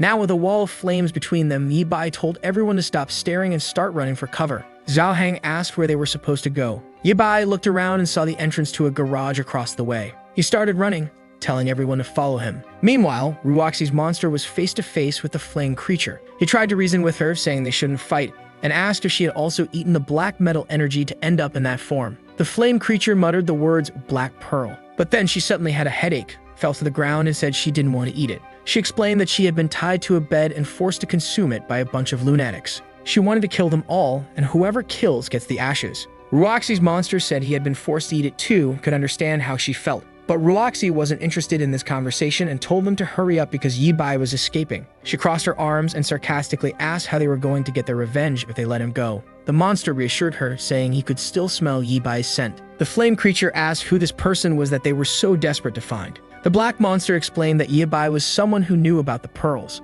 Maybe he also knew how to turn them back into humans. The flame creature, thoughtful, said that if there was a way to become human again, she'd join them. Meanwhile, our boy was running with his friends, but suddenly, a car came flying and exploded in front of them. Following the scent, the creature easily tracked them down, saying their fight wasn't over yet. He knew that Yi Bai understood the secrets of the cursed pearl, so he had better start talking and not try anything funny. Yi Bai realized he couldn't avoid a fight with the monster. He told Zhao Hang to run with Yor while he stayed behind to buy them some time, but they soon ran into the flame creature. Zhao Hang said that, unfortunately, they were surrounded. Ruoxi laughed, sitting cross-legged on top of the car, saying there was no escape now. Yi Bai was getting tired of this damn woman. He told his friends to hide and not get close while he dealt with the creatures. The black monster came charging at him. Yi Bai braced himself and dodged backward. Then he pulled out his Glock and fired. Ruoxi the fool got hit in the shoulder. She screamed in pain. The black monster was confused. He thought Yi Bai was going to shoot him. And if you thought our boy was done, you're wrong. He fired another shot into her stomach before the monster jumped in to protect her. Yi Bai followed up with a green slash, and the monster had to throw himself in the way to shield her. Just then, the flame creature attacked from behind. She ignited the area, but Yi Bai dodged to the side. Man, she sent a firestorm his way, but he managed to deflect it with his sword. Meanwhile, Yahello and Zhao Hang were watching. Yor pulled a hatchet from her bag and threw it at the flame creature, but it just bounced off her head without doing any damage. The creature turned around and Zhao Hang asked what she had done. But with that distraction, Yi Bai almost landed a blow on the creature's head. However, his real target was the pipe above, which burst and sent water raining down on the flame creature, extinguishing her. With that, Yi Bai seized the opportunity and slashed her. She screamed in agony for a second, but Yi Bai pulled back his sword and almost hit her foot. The creature tried to flee, and Yi Bai was face to face with the black monster again. The monster warned Yi Bai that he would pay for this in the future. Worn out, the two creatures fled the scene. Man, Yi Bai made them all run away. But exhausted, he fell to his knees. Yahello asked if he was hurt, but he said no. He was just relieved that they had survived two ability users in a situation like that. The chubby guy asked if he knew the origin of these creatures. Yi Bai remained silent for a second before explaining what happens when some humans consume those pearls. Most become zombies, but there's a small chance that some will turn into a type of creature known as ability users. The problem is that this only happens once in 10,000 cases, and it's even rarer for them to retain their consciousness. Zhao Hang wanted to know how Yi Bai already knew all of this. The protagonist replied that he would explain more about it later, but their current goal was to figure out where they were going next. Zhao Hang then remembered that they were without a car and food. Yi Bai found it strange because the apocalypse seemed to be progressing much faster than it had in the past. And before things became more dangerous, he needed to create stronger weapons. Outside, it was raining again, and the worst part was that the car was really destroyed. Zhao Hang cried, saying that at least they could save a few of the resources. And the worst of all is that those damn monsters had thrown all the cars in front of the garage to stop them from escaping, so now they had none. He handed a coat to the two of them, saying that unfortunately it was the only thing he had to protect them from the rain. Our boy then asked Yor what the problem was. She said that she had actually been to this place before because an old friend of her father lived around here. She pointed towards a mountain, saying that if they followed that path, they would reach his house. The big guy asked who this person was and if he was still alive. She said he was a bit weird, but he was a good person, or at least she hoped he was. His house had really high walls and lots of computers and food, so he was probably safe. The big guy asked if that guy had a cyber cafe inside his house, And our boy said that since he was a friend of her dad's, maybe her dad was there too, so it might be a good idea for them to go check it out. However, the horde of zombies was coming from behind again. Yabai said he would clear the path and they would follow right behind. Meanwhile, the other big monster was also killing a bunch of zombies. He went to one of them and ripped out a pearl. He said it seemed enough and jumped onto the building. The fire monster girl was hiding from the rain. He came in from outside, called out for Ruoxi, and she was almost on the verge of passing on. He said he brought some pearls and she told him to hand them all over quickly. But the monster asked if she was sure she wanted to eat that. She told him to just hand it over and get the hell out of the room. Man, the big monster got roasted. Like a fool, he respected the girl. The fire girl asked if she had eaten it, and he said she seemed to be hesitating. Her friend said she would definitely hesitate too, especially after seeing the state she ended up in after eating that. But the big monster said he just didn't want her to die. The fire girl seemed to have cauterized her wounds, but she knew that without medical help, there was no way she could survive. And the other one understood that perhaps her only chance to survive was by eating that. The fire girl said it would be a good thing since she could mutate like them, and then they'd have one more person to help. They would kill whoever they wanted and take revenge on everyone. But the big monster said there might be strong people like Yi Bai in this world. Besides, her arm wasn't growing back. The monster girl said it was strange the guy's weapons seemed to be able to block even her flame. And the big dark-skinned monster said the best thing would be to kidnap that guy and force him to reveal all the truths about the pearls. At that moment, she introduced herself as Zhu Bo. And the big dark-skinned monster introduced himself as Wang Sheng. Back with our friends, another creature was being taken down. Even in the rain, it didn't stop for a moment. However, our boy seemed to be getting tired. Zhao Hang quickly noticed this and said they needed to find a place to rest. He told him not to worry about him and asked Yura where they were. She pointed to a bridge and said that after crossing it, they would go up the mountain. The problem was that the tunnel was filled with water and seemed really deep. Our boy saw that everything appeared to be clogged. However, he quickly noticed a piece of wood and told Yura to get on it, and they would push her along. The three of them then started moving through the tunnel. However, Zhao Hang was terrified, asking if it was possible for there to be zombies underwater. Yabai didn't answer and Yura called out to him. The poor guy was just trying to stay awake, but suddenly he passed out, taking her little raft with him. The poor guy plunged straight into the clean water. Back with the monsters, they were realizing that the rain wasn't stopping. Wang Sheng decided to return to the room and talk to Ruoxi. However, that's when he saw her exuding a purple energy. He asked what had happened, and she started screaming, hitting him in the chest. Zhao Bu came in and asked why they were yelling. Man, a black aura exploded throughout the entire house. And now, we're in the past life of our dear Yi Bai. He was pulled out of the water and Ruoxi asked where his mechanical group had hidden. She was angry that he wouldn't answer and told her to go to hell. She then said he was arrogant and that he would pay the price for it. With that, he was forced back into the water. Sometime later, he woke up back in the present in a little room. There, Yura was sleeping on his leg and woke up still a bit groggy. She was excited that he had finally woken up. However, he wanted to know where he was. At that moment, the big guy came in, taunting him, saying he had finally woken up. Yabai seemed upset that the big guy was still with them. He said that obviously it was him who had brought him to this place. Our boy asked how they brought him up the slope in such heavy rain. At that point, a gray-haired man entered the room and said he wanted to know that too. How could a boy, a big guy, and a child survive in streets full of zombies? Then Yura got excited and called him Grandpa Zhang. He explained that Jia Reng had pulled our boy out of the water but didn't know what to do. Luckily, he had been watching everything on camera and approached with a car to save everyone. Yibai asked if he saw everything, and the old man said he saw him slicing through the zombies like they were cucumbers. That weapon of his was incredible, and he wanted to know where he had gotten it. Our boy stood up and said he couldn't say where and demanded it be returned immediately. The poor guy threatened the old man but collapsed to his knees from exhaustion. The old man then said that it seemed using that sword really drained anyone's energy. He apologized for not introducing himself. He said his name was Zhang and he could be called Professor Zhang. This was his lab where he conducted research on the zombie virus. Yabai seemed to recognize the name. Then he remembered that the first researcher to name the black energy metal pearls was this guy. To a futuristic mechanic like him, this guy was a genius. Our boy hesitantly asked if he was really Professor Zhang. Embarrassed, the old man said that the title Professor was just something he liked to use because it sounded nice. But in reality, he was just a guy messing around. However, he was curious about that weapon, which could save humanity, and wanted to take a look at it. Yabai thought that if he was really the Professor Zhang, it might be worth it. But he crossed his arms and said he had something even better for him to research. That was a live zombie. Downstairs, the old man showed them everything on the table. His weapon was there, and the old man said he had just analyzed it, nothing more. With that, our boy stood up, and the old man was startled, saying he nearly broke his back trying to lift it. Our boy looked around and said that this place was incredible. With a workshop like that, it could make even better weapons. The old man asked if he had created that thing, and our boy confirmed it. At that moment, the old man got excited, saying he wanted to see him make another. However, our boy said the manufacturing process was a secret.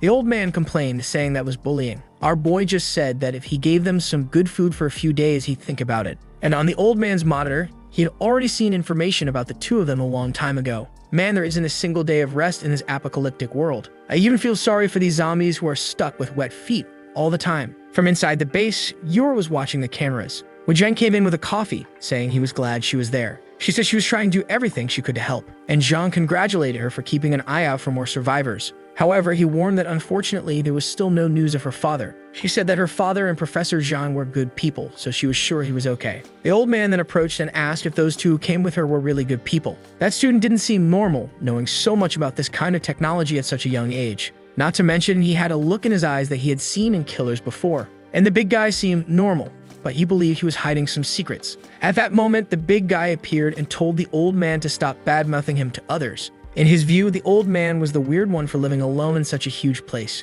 with a helicopter landing pad on top, a bunch of cars, gasoline for several years, and lots of solar panels. Not to mention the mountains of food. The old man yelled, saying the big guy didn't know anything. He had been feeling for a long time that the apocalypse was coming, which is why he had been preparing for a long time. He was there in his house, eating and living for free, and still had the nerve to speak badly of him. The old man also mentioned that his goal in this place was to save all of humanity. The two of them started fighting, and Yor told them to stop. However, at that moment, the big guy got hit on the back of the neck. Our boy just told him not to move. He drew a little bit of blood, and Zhao Hang wanted to know what that was for. He just turned around and said that the zombies' mutation was going to start soon, so they didn't have much time. An even bigger disaster was about to begin, so it was best for them to prepare. The old man was startled by the talk of zombie mutation. Meanwhile, outside, those earlier friends were just watching the zombies. Man, I had almost forgotten those guys existed. He crouched down and told everyone that this place was surrounded, so they wouldn't be able to get out. One of them commented that the rain was heavy and the road was blocked. They didn't know what to do, and his friend Chiozing had fainted on the ground.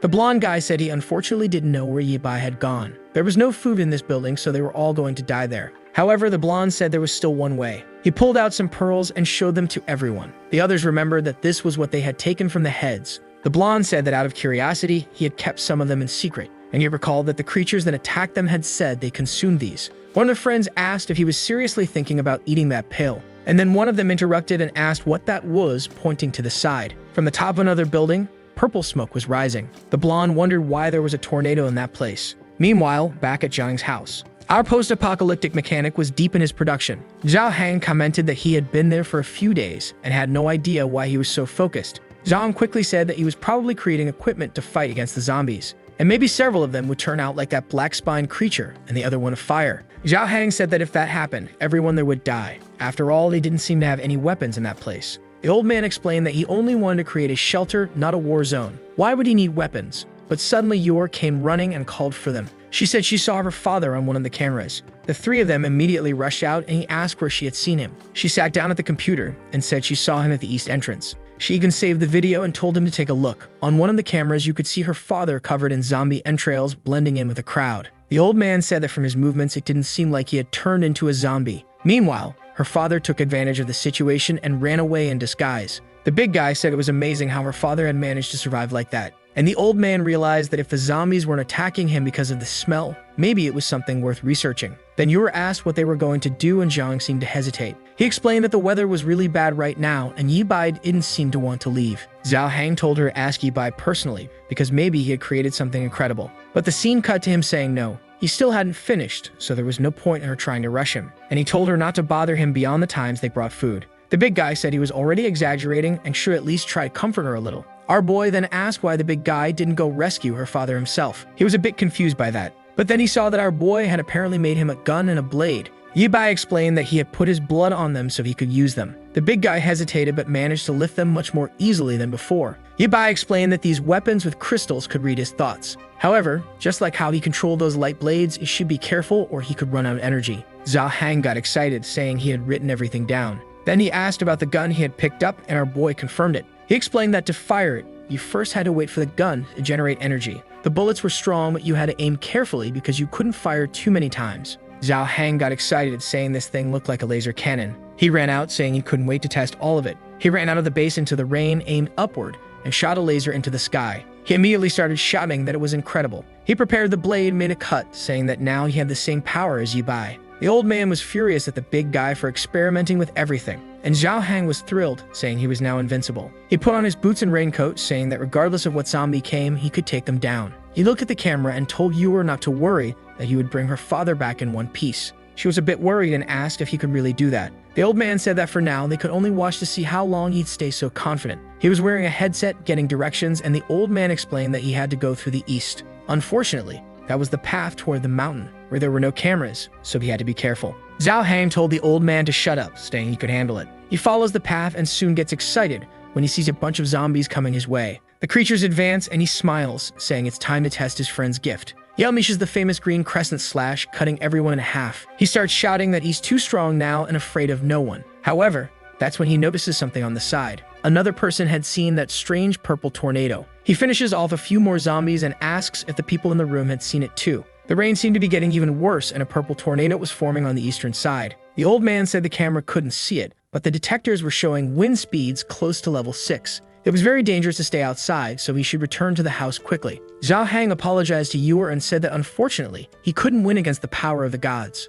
An old man Zhang told Yue to stay calm, assuring her that her father would definitely find a place to protect himself. Zhao Hang then approached the gate. Suddenly, the alarm started blaring and the old man got scared, going to see what had happened. He then told everyone to calm down, saying he had only brought a zombie because it seemed Yi Bai had asked him to bring one. Excited to see the zombie was alive, he said to wait a moment and ran off, saying he'd be back in a second. The old man, just as excited, noted that it was still alive. Alive is a strong word for that creature. The old man praised the big guy who got all excited, and Yue was happy to see that they seemed to be getting along better. Meanwhile, Hibai was in his production phase. Man, the boy had already completed all the mechanics for the arm. The rain continued for a while until finally the sun started to break through in this cursed apocalypse. As usual, the zombies went crazy when they saw the sun. Man, they went so wild they all started transforming. Out of nowhere, the creatures turned red and began jumping onto buildings. There was a poor little girl all happy that the sun had come out, until one of the big ones showed up and the creature was face to face with her. Her father heard a scream and immediately went to see what had happened. The whole family became a meal. Now the zombies had really evolved, jumping and invading everyone's homes. There was no longer a single safe place in that building. The schoolmates of our boy were fleeing in desperation. One of them was about to be captured, but the zombie got hit on the back of the neck. Man, someone hit another one in the head. The albino appeared. He pulled out the pill and looked at his friends. They immediately recognized Feng, the blonde who had been thinking about eating the pill. The scene then shifted to the street, where a bunch of zombies were running. They were all lined up, and atop a building was dear Roxy with her 2 zombies by her side. Jiaobo remarked that it was amazing how they were moving so orderly. Roxy laughed. She said she had been suffering for many days and wanted to know if they had found Yi Bai's location. Wang Sheng said he was in a house on the mountain that looked like a research lab and it would be easy to get in and kill him. Roxy, however, said that wouldn't be any fun. She wanted to make sure he knew exactly who was behind his death, and before that, she wanted him to feel the despair closing in. Back at the house, Zhao Hang and Yue were about to leave, but then they heard an alarm and Zhao Hang asked what that sound was. The old man immediately told them not to go out because something very big was coming, and strangely, a bunch of zombies was gathering in the city. The weirdest part was that they seemed to be coming straight for them. Zhao Hang, scared, asked how many there were. The old man said there were at least 1,000. The big guy was confused and asked if they were the last humans alive in this place. The old man replied that he had no idea, but it would be best to inform Yi Bai about it. The big guy ran off and banged on the door, calling out to our boy, saying that over 1,000 zombies were coming. Our boy said the professor had already told him. The big guy, excited, asked if he was ready to kill them all. Our boy replied that he was not ready at all. Scared, the big guy then asked how he was going to deal with these creatures. Yi Bai said he had told them to hurry up and start learning how to handle these situations. He still hadn't finished his research, and if this guy was the real Professor Zhang, he knew that the 2 of them together could solve this. The big guy said none of what he was saying made any sense, but Yi Bai stayed silent and continued working. With that, the big guy left, saying that in the end he could only rely on himself. He climbed a tower, and when he looked down, he was shocked. The horde was already at their doorstep. He already figured that even the walls of this lab wouldn't withstand a group that size. He ran to the car, saying he couldn't let them gather around. The old man was scared, wondering what he was planning. The big guy said to open the gate because he had a strategy, and if it didn't work, everyone had better escape from this place. Yo-Yura screamed, but the next second, he was already outside. He passed in front of the zombies, pulled out his gun, and fired the laser. With that, he wiped out the first group. He was excited because there were so many creatures he didn't even need to aim properly. He kept shooting and blowing everyone up. But from a distance, Roxy was watching all of this. That damn girl is a villain, but she's dangerous. Wang Sheng was on top of the tower, impressed with the weapon Zhao Hang was using. However, Roxy just wanted to see how long they would last. Zhao Hang kept shooting and blowing up the zombies. The problem was that no matter how many they killed, the number didn't seem to be decreasing. Then suddenly, a fireball hit right under the car's tire. At that moment, Yor and the old man screamed, and man, the car almost flipped over. Zhao Hang had to get out through the door, but standing right in front of him was the fire zombie. He got angry that this damn girl had launched such a sneaky attack. He fired a shot at her, saying he wasn't afraid anymore. However, she dodged it and launched another fireball.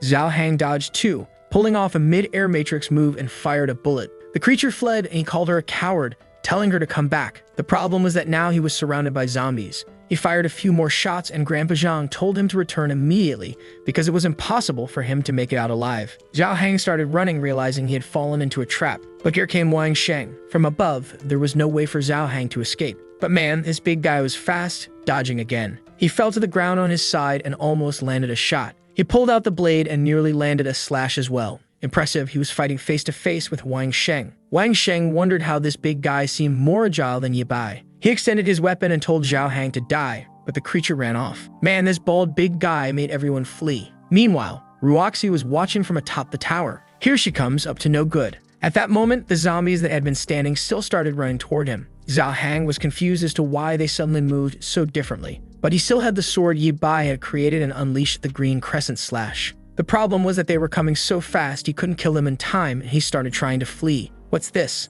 Zombies were even being thrown at him. The poor guy wondered why these creatures were raining down on him, and the monsters kept falling beside him. Obviously, it was Wang Sheng practicing his zombie throwing skills. He grabbed another one and threw it at Zhao Hang. Zhao Hang had to use one of his gun's bullets to blow it up in the air. He kept running but was now begging to be saved. At that moment, one of the thrown zombies landed and grabbed his leg in a tight hug. Man, it came in for a bite. Luckily, Zhao Hang managed to slash it. The problem was that he had fallen to the ground. Now there was no time to get up, so his only chance was to land a shot. But then a green light appeared. An energy wave swept through everything in front of him. A second cannon shot passed by. Wang Sheng and the other one looked, trying to figure out what was happening. Ahead of the zombie horde, there were flashes of light rising. Another barrage passed by, and then came a massive punch like something out of Transformers. What's this? Man, our boy turned into Optimus Prime. The kid had built claws and legs. He was fully equipped. Wang Sheng got all excited, saying he had finally arrived. The old man celebrated, saying the boy was amazing. The big guy was impressed by all the armor our boy had built over the past few days.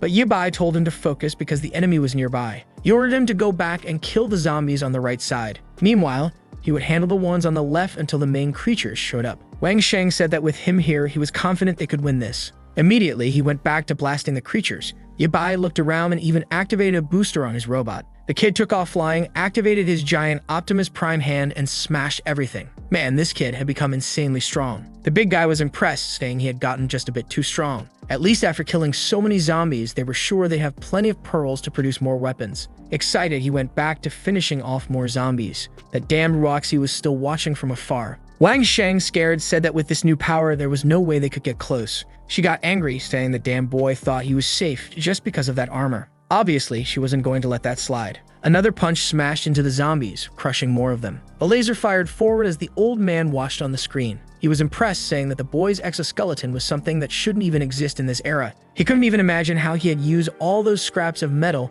he had abandoned to create something like this. That's when Yua revealed that what he was using was a metal that came from inside the zombies' heads. The old man was shocked by this revelation. Now it was clear why Ye Bai had been hiding this information from him for so long. He ran off, saying he was going to mess with that zombie they had brought in to study it. Meanwhile, outside, Wang Sheng was giving orders to the zombies again. Once more, he was sending them all to finish off Ye Bai. The entire ground started trembling, and the big guy said it felt like an earthquake. Ye Bai told him to stop thinking and just keep killing. But then he noticed that the zombies were strangely starting to jump toward him. As soon as they got close, Ruoxi clenched her hand and the creatures exploded right in front of him. Ye Bai had no idea what was happening. Ruoxi celebrated, saying that soon he would die. She kept sending waves of creatures and making them explode in front of him. Ye Bai couldn't remember the creatures being able to self-destruct in his past life. Meanwhile, Wang Sheng watched everything from the side. Jiabo remarked that this battle looked like a fight between two gods, and there was no way they could get involved. He then revealed that Ruoxi had eaten 7 pearls to become this way. Her body kept melting and reforming, showing just how much she hated Ye Bai. Jiabo asked if eating more pearls made things better, since instead of turning into a monster, she had gained powers. But Wang Sheng said, seeing how much she had suffered, he wasn't keen on testing that himself. Meanwhile, Ruoxi kept sending zombies to explode in front of Ye Bai. He had already realized that someone was controlling them. He turned, defended himself from an attack, and fired a blast at the tower. Man, the boy had perfect aim, and Ruoxi had to dodge it. Wang Sheng yelled for her, and like a fool, she almost fell. But she managed to float in the air. Then she got startled. Yabai was already right in front of her with Optimus Prime's giant hand. He blasted another shot, and she pulled zombies to shield herself. Man, and she made a barrier of creatures, but I think they're all about to get swept away. She kept commanding the creatures, but at that moment, he leaped over and went in for a punch. She barely dodged, moving to the side, and Yabai opened his giant hand once again. She went in for the 1v1 and activated hers too. But man, she took a hit to the mouth. The poor girl got launched far away, and before she could react, she was pinned to the ground. Optimus Prime 1, Waifu 0. Yabai remarked that to have survived those bullets, she must have consumed the pearls, and he asked how many she had eaten. She didn't seem to respond and activated her power in her hand. But then came the stomping blow. Man, it's better if you don't try anything else, warrior. She started screaming in agony, but he said that in their past life, she had also made him lose an arm, and today was the day she would pay for it. But then he heard a sound nearby. Wang Sheng came running desperately, shouting at him to let her go. But Yabai just opened his giant hand and fired a shot. The monster managed to dodge and started circling him. He took advantage of the opening and jumped over. But our boy didn't hesitate and struck Wang Sheng's arm with a hand holding Ruoxi. With the other hand, he activated the laser and hit him right in the chest. Man, bad luck for the fool who was thrown far away. Seeing Wang Sheng defeated and Ruoxi easily captured, Jubo knew she had no chance. Perhaps her best option was to flee that place. The poor girl was still crushed under the giant robot. Our boy remarked that it was crazy how she seemed to be one of the chosen ones since she had consumed pearls and still maintained a human form. However, he knew how dangerous she was, so to avoid future problems, he was going to finish her off now. But just as he was about to crush her, the zombies started to transform. Yabai was shocked and wondered why they had already reached rank 1. Yo-Yura reported that more and more zombies were surrounding the lab. Zhao Hang was holding the line, but some had already broken through and were climbing the walls. Ruoxi started laughing. She said they were all going to die and become her zombie slaves. Tired of it, Yabai threw her far away and she crashed into the zombies. He prepared his giant hand and unleashed a double laser. He clearly fled thinking she was dead, but you know how stories go. She's probably still alive, right? Meanwhile, the big guy was panicking because his gun ran out of ammo. He only had the sword left, but he was surrounded on all sides. And right at that moment, a rank 1 zombie jumped at him. He barely reacted in time and defended himself with the sword. He wondered if this was a new ability user. He slashed right down the middle of the creature, but instead of slicing cleanly, it only left a scratch. He was terrified. He looked back and all the creatures were starting to transform. The entire base was completely surrounded by zombies, and more kept coming. Zhao Hang slashed at one of the creature's chests and started running. He had no idea what kind of monster. This was because the sword wasn't working anymore. Maybe these were the rank 1 mutants Yabai had mentioned. Yura kept calling for Zhao and asking if he was okay. At the same time, some creatures had jumped over the barrier and were approaching the research area. But Zhang was focused on his research and didn't care about what was happening outside. Zhao was trying to escape but couldn't locate Yabai and had no idea how to get back into the base. Then Optimus Prime showed up and grabbed the big guy. Zhao was overjoyed and asked if now their boy could fly. He replied that it was just a jump with some gliding and ordered him to go kill the creatures approaching the lab. Now to kill these rank 1 creatures, it would take more than one slash. But you should be careful because these creatures were much more agile than before. The big guy collapsed on the ground, exhausted, saying he could finally breathe a little. At that moment, Yabai jumped to the top of the gate, prepared the Optimus hand, and began evaporating everything in sight. The problem was that while he was clearing one side, the creatures were invading from the other. The big guy was exhausted, calling out to Yor, saying he was thirsty. He then heard something nearby and saw a creature approaching. It was getting close when he managed to grab the blade and stabbed it in the chest. Man, he threw the first one to the ground and ripped it in half. This kid doesn't stop and hit it again. Then Yura appeared, saying she brought the water he asked for. She asked if Zhao Hang was okay, and upon getting closer, remarked that this zombie was different from the others. Inside the creature's head, he found a red pearl. Meanwhile, Professor Zhang finally found what they had been talking about. Even though the stone was dull, he could see a strange green light within it. The question remains whether humans become mutants because of this metal, or if the metal forms when they turn into zombies. He was eager to uncover all the secrets of that material. Meanwhile, outside, our boy was cleaning up the place. He killed one here, smashed 2 more there. A swipe of his hand, and he finally said it was over. He shouted from outside, telling the big guy to come collect the pearls because he had cleared everything. Zhao Hang gave a thumbs up, saying he was really efficient. Upon seeing the pile of dead monsters, the big guy complained that it would take forever to gather them all. He then turned to Yabai, saying that if he helped him gather them, he also wanted a mecha for himself. Our boy said he'd think about it later because now he needed to sleep. But then the old man came over to talk to him. He said it was time for Yabai to reveal all the secrets about that strange pearl. Meanwhile, outside, the big guy started his digging. There were so many creatures, and the most annoying thing was having to do it all alone. Back at the base, Grandpa Zhang was fascinated by the rare metal. Yabai explained that this pearl starts forming in the brain as soon as a person becomes a zombie. The longer it's exposed to light, the more energy the item accumulates. It was as if the zombies themselves could perform a kind of photosynthesis. The old man said it was interesting to know that's how it worked, but after analyzing it, he hadn't found anything to match what Yabai described. However, he did notice that inside this item, there were some active metal molecules that seemed to react to light and heat. Additionally, it was extremely resistant and had an affinity for both metal and blood. Yabai confirmed, saying it had a special affinity for human blood. That's why the virus spreads much faster in humans than in any other species. And the absorption of light makes them continue mutating after a certain period of time. The old man said that now it made sense why, during the day, these zombies would just stand in the middle of the street staring at the sun. However, today they were strangely running around like a bunch of lunatics. Yabai explained it was because they were being controlled by an ability user. The old man asked if he was talking about the spiked creature or the one that used fire and threw flames. Yabai explained that those two were normal mutants. However, the one controlling the zombies was a high-ranking mutant from his class named Ruoxi. The old man was confused, realizing that this item caused so many changes in the human body. Yabai said they had researched it for a while, and the only thing he knew was that if you consumed the item, you would undergo a mutation. Ability users had always been a threat, which is why they needed to be killed as soon as they were discovered. The old man was still confused by the item, the mutations, and now the rankings of zombies. He told our boy that he was sure his school didn't teach any of this, so where had he learned it? Yabai just said that maybe he could tell him in the future, but it would be more valuable if the old man figured it out through his own research. The old man then said he wanted to take a look at the new weapons Yabai had created. Yabai, exhausted, said it was fine as long as he didn't take apart the Mega because he was going to use it again. The old man left excited while Yabai said he was going to sleep because he was completely worn out. "You're just washed." Today, she wanted to ask our boy for help in rescuing her father. However, she knew that he had fought all day and must be really tired. So she placed a small blanket over him and sat beside him, thinking about how much she missed her father. The sun was already setting. Outside, the big guy was so tired he couldn't move anymore. He thought it would be amazing to have an item that could easily extract these pearls.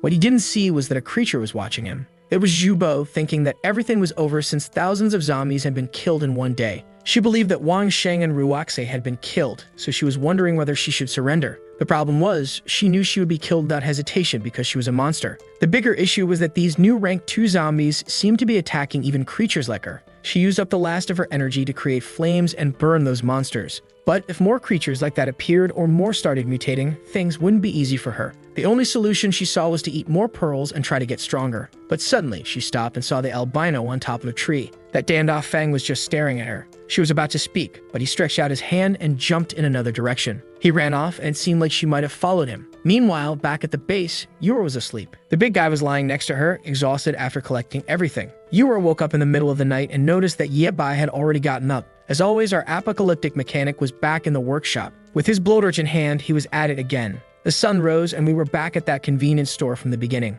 Yura's father slowly approached. He entered the store looking for her, but everything was destroyed. On one of the tables, he found a message she left saying she was going to find him. The problem was that now he had no idea where she was either. Outside, the place was filled with zombies. As usual, they stood still with glowing eyes, staring at the sun. Back at the base, a spiky Batmobile had been born, armored with 4 giant wheels. Obviously, the one who was going to drive already had a huge smile on his face. This Yabai is something else. The boy built an entire car in one night. The big guy, excited, asked if it was made of rare material and if it could transform into a mecha. Our boy said it was just a regular car, but he needed to know it had 2,000 pearls and 12 rank 1 zombie pearls. The big guy agreed it suited him perfectly and asked when they were going to go test it out. He was eager to leave and find Yura's father. But at that moment, she asked them to wait. She said this time she wanted to go with them. However, Yabai said that outside was full of rank 1 zombies, and she would die if she went. She said she had been following all their orders, but this time she wanted to personally find her father. Our boy told her to stop being stubborn, or he would ask the professor to lock her up in the lab. The poor girl started crying, calling for her father. The big guy scolded our boy, asking why he made Yura cry. Suddenly, Professor Zhang appeared and told her to calm down a bit. He showed her a new drone, saying he had fixed it. It was his first invention using that rare material. Not only could it now carry much more energy and last a lot longer, but communication and stability had also improved. This way, she could stay safely at the base while still helping to find her father. Yabai praised the old man, saying he had quickly learned how to use the item. The old man laughed, saying he wasn't a real professor, but at least he managed to make something like this. Our boy then prepared the car and told the big guy it was time to go. Excited, Zhao Hang couldn't wait to fire up the Rhino. Yura asked them to be careful, and the big guy floored it. The Batmobile shot out of the base and tore through the forest. He was impressed that any terrain felt like asphalt. Then they hit the road, driving through all the other cars. excited that his new car made the others look like tofu. A while later, Yabai said they had spotted her father in this area. They kept driving through the city, but the big guy commented that it was strange there were no zombies around. That's when one of them smiled and a bunch of zombies were on the rooftops. The next second, they were all over the car, pounding on the metal. The big creatures were trying to break everything, but nothing was happening. One of them came to the windshield and the big guy told the creature to stop blocking his view. He turned to Yabai and asked if the car had any weapons. Our boy said gunpowder was useless, so he had prepared something better. As soon as he pressed a button, the entire car became enveloped in green electricity. The lightning struck the zombies and man, they evaporated instantly. I was as shocked as the big guy, jaw dropped in amazement. The protagonist then said if there were so many rank 1 zombies here, no one could be alive, so they should change direction. They took another path, but from the top of a building, someone was watching them. The person smiled, saying it looked interesting. They approached what looked like a shopping mall, and the big guy said that was where they had seen her father on the cameras. Our boy said to release the drone and told viewer to start searching for him. With that, she began flying the drone, checking each of the rooms. The big guy asked what they should do in the meantime. Our boy said if he wanted to check out the lower floors, he could, but for now, he was going back to sleep. The big guy said he felt safer in the vehicle, so maybe a good idea would be driving around and honking the horn. They kept driving down the road, and Yura said she saw some zombies approaching them. The big guy got scared for a second, but then got excited to test the new weapons. He pressed a button, and spikes popped out of the tires. With that, he drove toward the creatures and sliced through everything. Another button fired a laser, evaporating half the street. Yura asked him to be careful, reminding him that her father could be in one of those houses. He pressed the next button, hoping it wasn't too destructive. In front of the car, a meat grinder appeared. He drove over the first creatures and the system informed him he had obtained another pearl. The big guy's dream of having a collection tool had come true, and he went to give Yabai a hug. The car started swerving on the road and Yura was confused about what was happening. Inside, the big guy had hit his head 5 times. But at that moment, Yura screamed, saying she had found her father's car. It was about 500 meters away and she was sending the images. Zhao Hang told her not to worry, that they would find her father. However, she mentioned that the car was broken and the windshield was damaged. She was worried something had happened to her father when he came to get those supplies. Yabai told her to check the drone to see if he left a message because he probably wasn't too far away. Yura was still worried, wanting to know where her father was. Suddenly, she started to faint and slammed her face onto the keyboard. Immediately, the old man rushed toward her, not understanding what was happening. Back with Zhao Hang, sometime later, he stopped the car. Yabai asked the professor how Yura was doing. He explained that she had fainted and it seemed her illness was progressing. Apparently, she had been so focused on helping find her father that she forgot to take her medication. Fortunately, the professor had some stored. However, treating this illness wasn't his specialty and finding a doctor in this apocalypse would be even more difficult. He told Yabai to go to the hospital to get some medicine while he did his best to keep her alive. At that moment, the big guy came back and said he hadn't found any message or information inside the car. What was strange was that her father had left a lot of supplies behind, so after the crash, he must have run off in a panic. Additionally, the big guy found something odd. There were black boxes with no logos or descriptions, and they seemed to contain some strange pills. The protagonist said they might be some kind of medicine, so they'd take them back to Zhang to check. With that, they started the car and headed toward the hospital. The professor said that for now, he would keep an eye on Yura so he wouldn't be able to help them with the drones. Back in the car, the big guy was sad to learn that Yura had leukemia. Now he understood why Yabai hadn't allowed her to come with them. He talked about finding the medicine, but Yabai told him to shut up and just drive to the hospital. Yabai knew that in 2 years, all the supplies in the city would run out and this place would become an abandoned wasteland. And the worst part was that at the current pace, it was happening faster than he expected. Maybe, in the end, he wouldn't be able to change anything. And perhaps it was better to consider a different option than letting her live in this miserable world. The scene shifted to someone injecting a liquid into Zhu Bo's arm, which immediately began to regenerate. She was confused as to how that was possible. Even her flames had returned. The blonde in the hat said it was impressive that she was a fire user. Zhao Bo thanked him and asked which organization he said he was from. The blonde opened his arms and said they specialize in gathering people with abilities. Their goal was to create a paradise for those chosen in this world. Zhao Bo, confused, asked if the blonde was also a user. He said yes, and that there were many others like him. She asked if it was possible to maintain a human appearance like his. He said yes, that his group had the solution. They could live peacefully and happily in this new world. Meanwhile, in front of the hospital,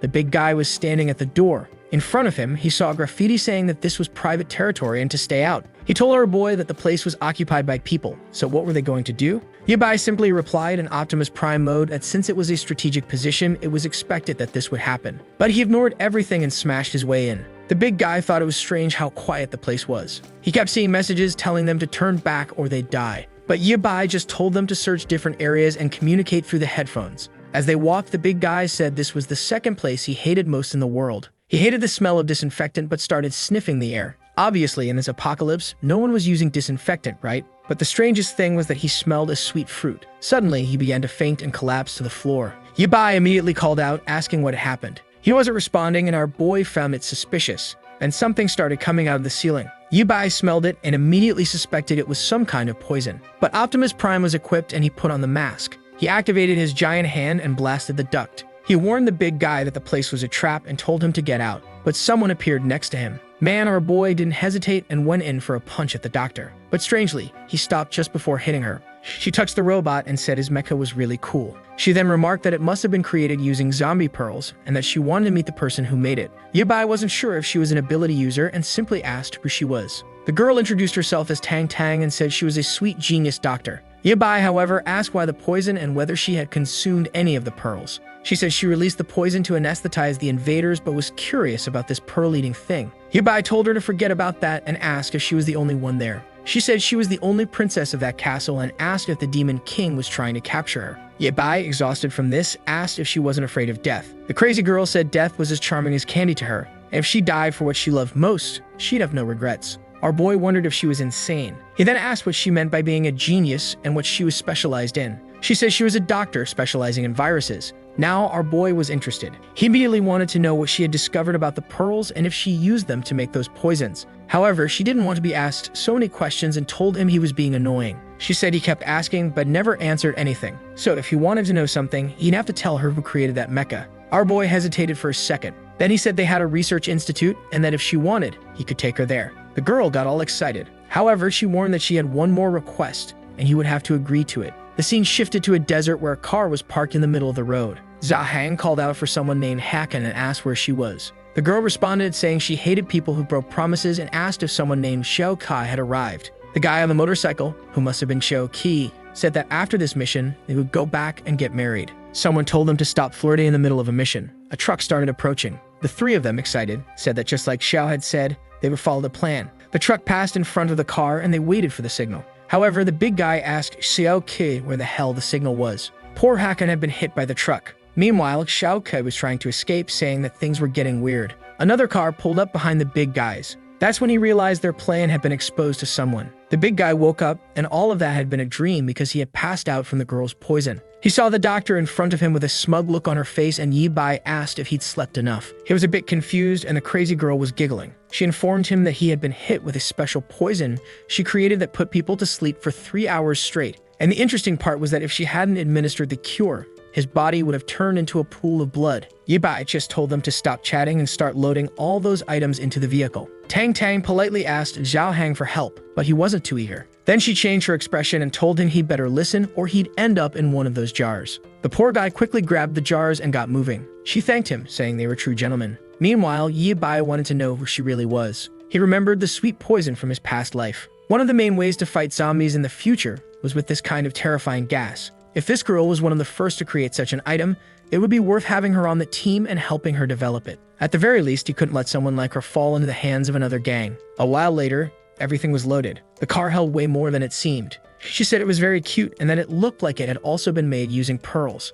She remarked that it was perfect for a princess like her. The big guy asked our boy if it was really okay to bring along someone this crazy. Yabai replied that they needed her research on the medicines and her help with the trip. But then he heard a noise. A transformed creature appeared on top of a building. There was a chimera-like lion with many eyes, and everyone was terrified. Man, when the creature saw the three of them, it started drooling. It let out a roar, and the big guy asked if it was another ability user or some kind of zombie. But Yabai just told them to stop wasting time outside and get into the vehicle. The creature leaped at them, and our boy activated Optimus Prime. He landed a solid hit on the creature's arm, sending it crashing to the ground. While the big guy started the car, Yabai managed to hold the creature with his arms. He told them to take the doctor back to the base while he dealt with the monster. Then he landed a punch to the back of its neck. He hit it with another laser, and from inside, the big guy was wondering why this one was so much bigger than the others. Tang Tang explained that this big dog had been circling the hospital for a long time, which was why no one came near it. Zhang asked why she hadn't mentioned a monster like that. She looked confused, saying that since they came from outside, she thought it was already handled. As she approached, she said that with all the advanced equipment they had, it shouldn't be a problem. After all, they were humanity's last hope for survival.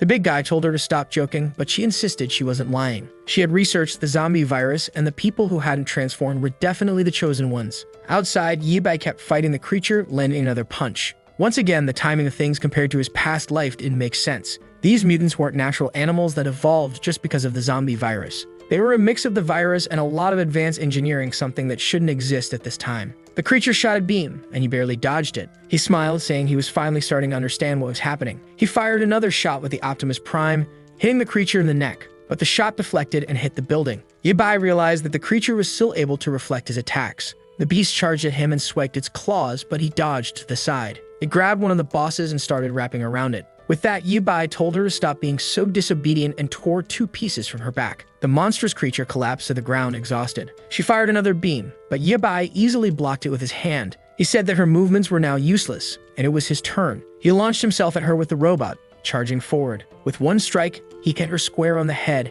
and started smashing her into the ground. Man, the boy was brutal when he finished off the monster. Among the remains, he found a massive pearl. Our boy examined it in his hand and said that once he transplanted something like this, things would get much easier than before. Meanwhile, the blonde guy on top of the building was watching and said this was going to give him quite a headache. Yabai called the big guy, asking if they could hear him. Unfortunately, they were already too far and the signal wasn't working anymore. It was time for him to head back, so he started flying with the Optimus. As he passed by the buildings, he glanced to the side and saw the blonde guy. The blonde waved and said it was a pleasure to meet him. Man, Yabai immediately stretched out his hand and blew him up right in front of him. The blonde appeared on another building and asked if Yabai had some kind of prejudice against ability users. Yabai didn't hesitate and sent another explosion his way. But the blonde said he wasn't interested in fighting him. He teleported onto the robot's arm and said he was just there to deliver a message and wouldn't take long. Yabai crushed him with his hand. The blonde said if he wanted to chat in that position, it was fine with him. He then introduced himself as Song Bin and invited Yabai to visit him in the Northern District. Yabai continued crushing him while the doctor said he was interested in calling the medical girl. However, when he looked at his hand, the guy had disappeared. It seemed he had some sort of body substitution ability. The threat wasn't huge, but it was extremely difficult to deal with something like that. And the strangest part was that the damned secret organization was already forming. Yabai didn't want to think about it, but he had to prepare for the worst. Interestingly, the name of this secret organization was actually Secret Organization. These guys weren't too creative, but Yabai knew that in 50 years, it would control most of the resources and the Awakened. The organization's goal was to create a world dominated by ability users. That mutant beast was probably created by them, and they had likely been watching him for some time. It did make sense for this organization to already exist, which meant they probably had someone from the future as well. The Batmobile arrived at the base. Tang Tang said it was a pretty normal place to have created that mecha car. The big guy remarked that she had some guts coming to a place she knew nothing about, but she said she trusted her intuition. She then asked Zhao Hang to hurry up and take out the experiments, saying she was doing it for Yor. The old man appeared and said it seemed they had really found a doctor. Tang Tang immediately approached and asked if he was the professor who created the mecha and the vehicle. Before he could say anything, she said she already knew it was him and that she was especially here to listen to him. The doctor commented that he dressed sloppily, but was clearly a mad scientist. Grandpa Zhang was confused, wondering where Yabai had found this crazy girl. However, he did recognize the name Professor Tang and knew she was a young genius with a PhD in viruses. She said she was honored and was clearly flustered. Meanwhile, the old man wondered how a girl like her had survived, but she just said to cut the small talk, adding that she was there to research the pearls with him. He was impressed that she had one of the pearls and praised her, saying it was amazing that she had created the mecha and the car. She called it Black Gold and asked if he had come up with that name. Now, Grandpa Zhang wasn't sure if he should reveal that he wasn't the one who created any of it, especially since it seemed she knew less than he did, and as far as he knew, Yabai wanted to keep it a secret. He then spread his arms and told her they could work together because he had made some new discoveries. However, first, she needed to help him with something else. The scene shifted to the medical room where Yura was lying in bed. A while later, Tang came out and the professor asked how she was doing. Tang took off her mask and asked if Yura was his granddaughter. The old man said not exactly, but he considered her as such. Tang made a hand gesture, and the old man asked if that meant the girl was okay. Tang said no, so the old man asked if it meant she had 3 years left. Tang corrected him, saying she had 3 months. She had seen many people with the same illness and had no idea how the girl was still alive. Her body wouldn't accept any treatment in this state, and the worst part was that there wasn't much they could do. Zhang asked if she was telling him to accept that the girl was going to die, but Tang said maybe they could use that. A while later, Yor began to wake up. She overheard the old man outside asking if they were really going to give her that medicine. Tang replied that it wasn't exactly that, but that she was thinking of using the material to create a new kind of medicine. She had noticed in some tests that the material seemed to emit an energy that could regenerate the surrounding cells. The old man said that's why some people who consumed it went through that transformation. She asked what kind of idiot would do that, and the old man replied that he had seen 2 people who consumed it and became extremely powerful. Tang was thoughtful for a moment and said that aside from guaranteed death, she couldn't think of anything else it could cause. She then suggested they focus on the next topic, which was creating a medicine using the material to help the girl. Obviously, they didn't have much time, but they also had to ensure she wouldn't turn into a monster. Meanwhile, Zhao Heng finally placed the last item on the shelf. Looking at it, you wondered why she valued this stuff so much. At that moment, Tang appeared and thanked the big guy. He immediately asked if Yura's illness could be cured. She responded that with the right idea, maybe it was possible. He said he'd go check on Yibai, but she said there was no need since he seemed to be handling things just fine. As he was leaving, she asked about them searching for Yura's father. He said they were looking, and she urged them to find him quickly since it could help with her treatment. Back in the city, Yibai was on top of a building with a giant robot. The sun was blazing and he hadn't found Yura's father. He decided to fly around and search for water until he found a shopping mall and decided to go inside. He broke the glass and found himself in front of a pool. Obviously, even though there was water, it wasn't drinkable. But he heard a strange sound and started to approach. Suddenly, something strange rushed past him, and he quickly aimed with the robot, firing a laser. Out of nowhere, the creature burst out of the wall and lunged at him. Man, the thing was huge, but luckily, his robot arms were huge too. He was confused by this new monster and readied his hand to fire, but the creature knocked him away. This time, Yibai slammed into the wall. He cursed the beast and fired again, but it dodged easily and came at him from the side. Yibai tried to punch, but the creature was too fast and dodged again. It managed to land a hit, but Yibai grabbed hold of it. He yanked the creature to the side and slammed it into the ground. Once again, he activated the laser and hit it right in the neck. The monster fell off, revealing a woman emerging from it. Man, now these creatures were shooting lasers too, and Yibai was shocked. Meanwhile, out on the street, the big guy was looking for Yibai. He couldn't find him until the drone activated. It was Yura, asking if they were still outside. He told her to rest more and let them handle the searching, but she said she couldn't sleep and felt better working with them. He told her it was fine, but not to push herself too hard. With that, she reactivated the drone and continued searching. But soon, she found something strange, and the big guy asked what it was. She explained that a strange group of zombies was heading toward the construction area. They wondered if there might be survivors there. That's when she saw a girl lying on top of a container. He saw through the camera and said he recognized her. Yura asked how he knew her.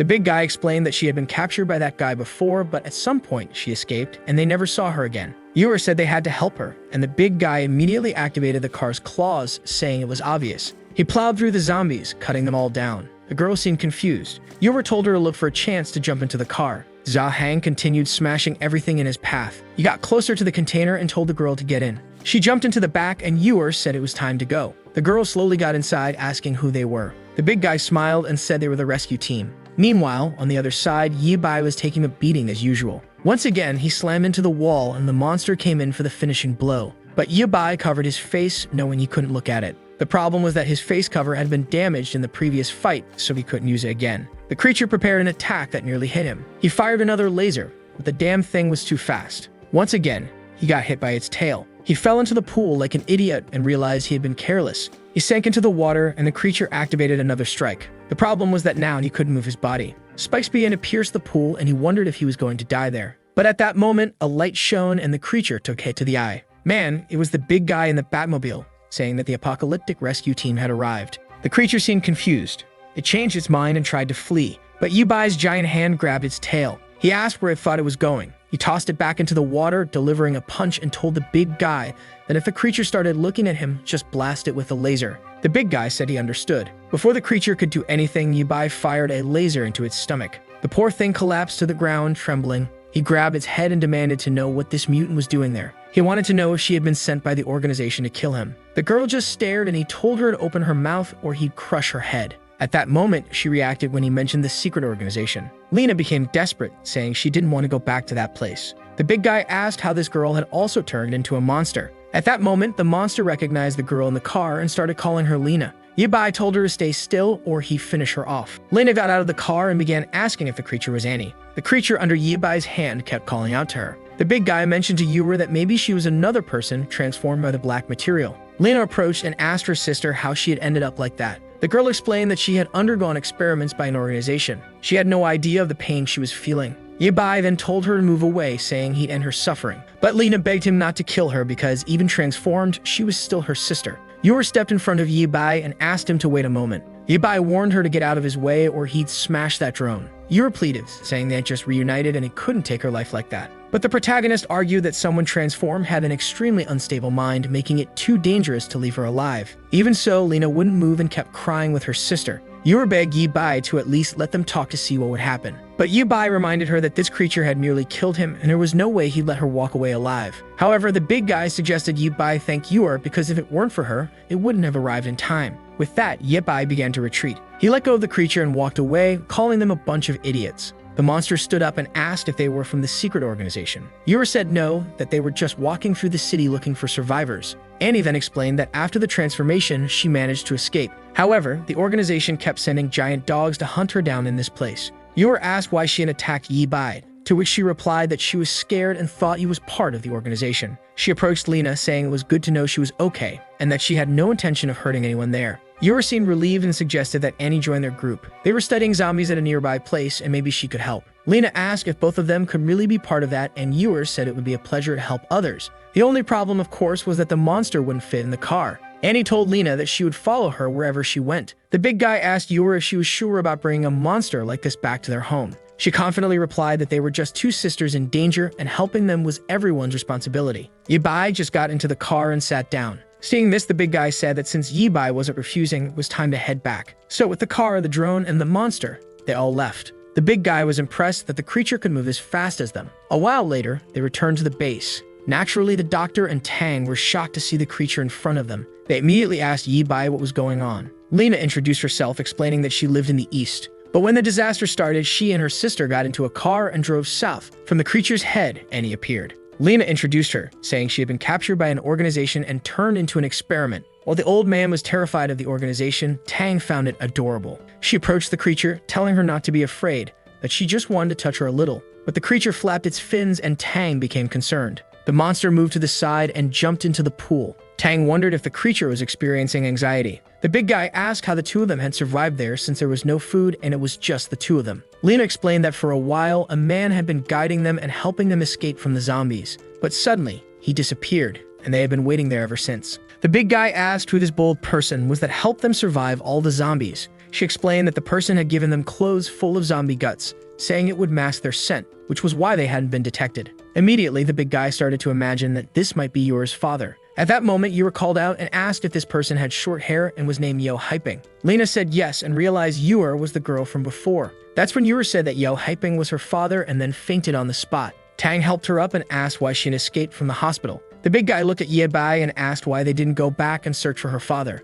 But Yi Bai replied that once night fell, things would get more dangerous outside and he needed to strengthen his mecha. At that moment, the old man approached and said it was time for Yi Bai to give a proper explanation because he seemed to know everything. He had no idea why Yi Bai was keeping all these secrets or what the danger was in telling the truth. The big guy added that if something really happened to Yi Bai, no one else would be able to survive without his help. Yi Bai stayed silent for a second and then said it was indeed time to share everything with them. He told everyone that he was a traveler from 50 years in the future. The big guy immediately believed him, saying that now it made sense why Yi Bai didn't seem like an ordinary person. The old man was shocked by this revelation and asked what kind of time travel Yi Bai was talking about. Tang was amazed, saying that humans had survived for more than 50 years. Yi Bai explained that everything started with that pearl, the item that began the destruction of the world but also brought about the greatest technological advancement they had ever seen. In studying the material, they discovered that it was possible to send someone's consciousness back to the past. However, the person in the past had to be within the activation radius of the item. The old man was horrified, and Yi Bai explained that this was how they were able to go back to the beginning of the virus.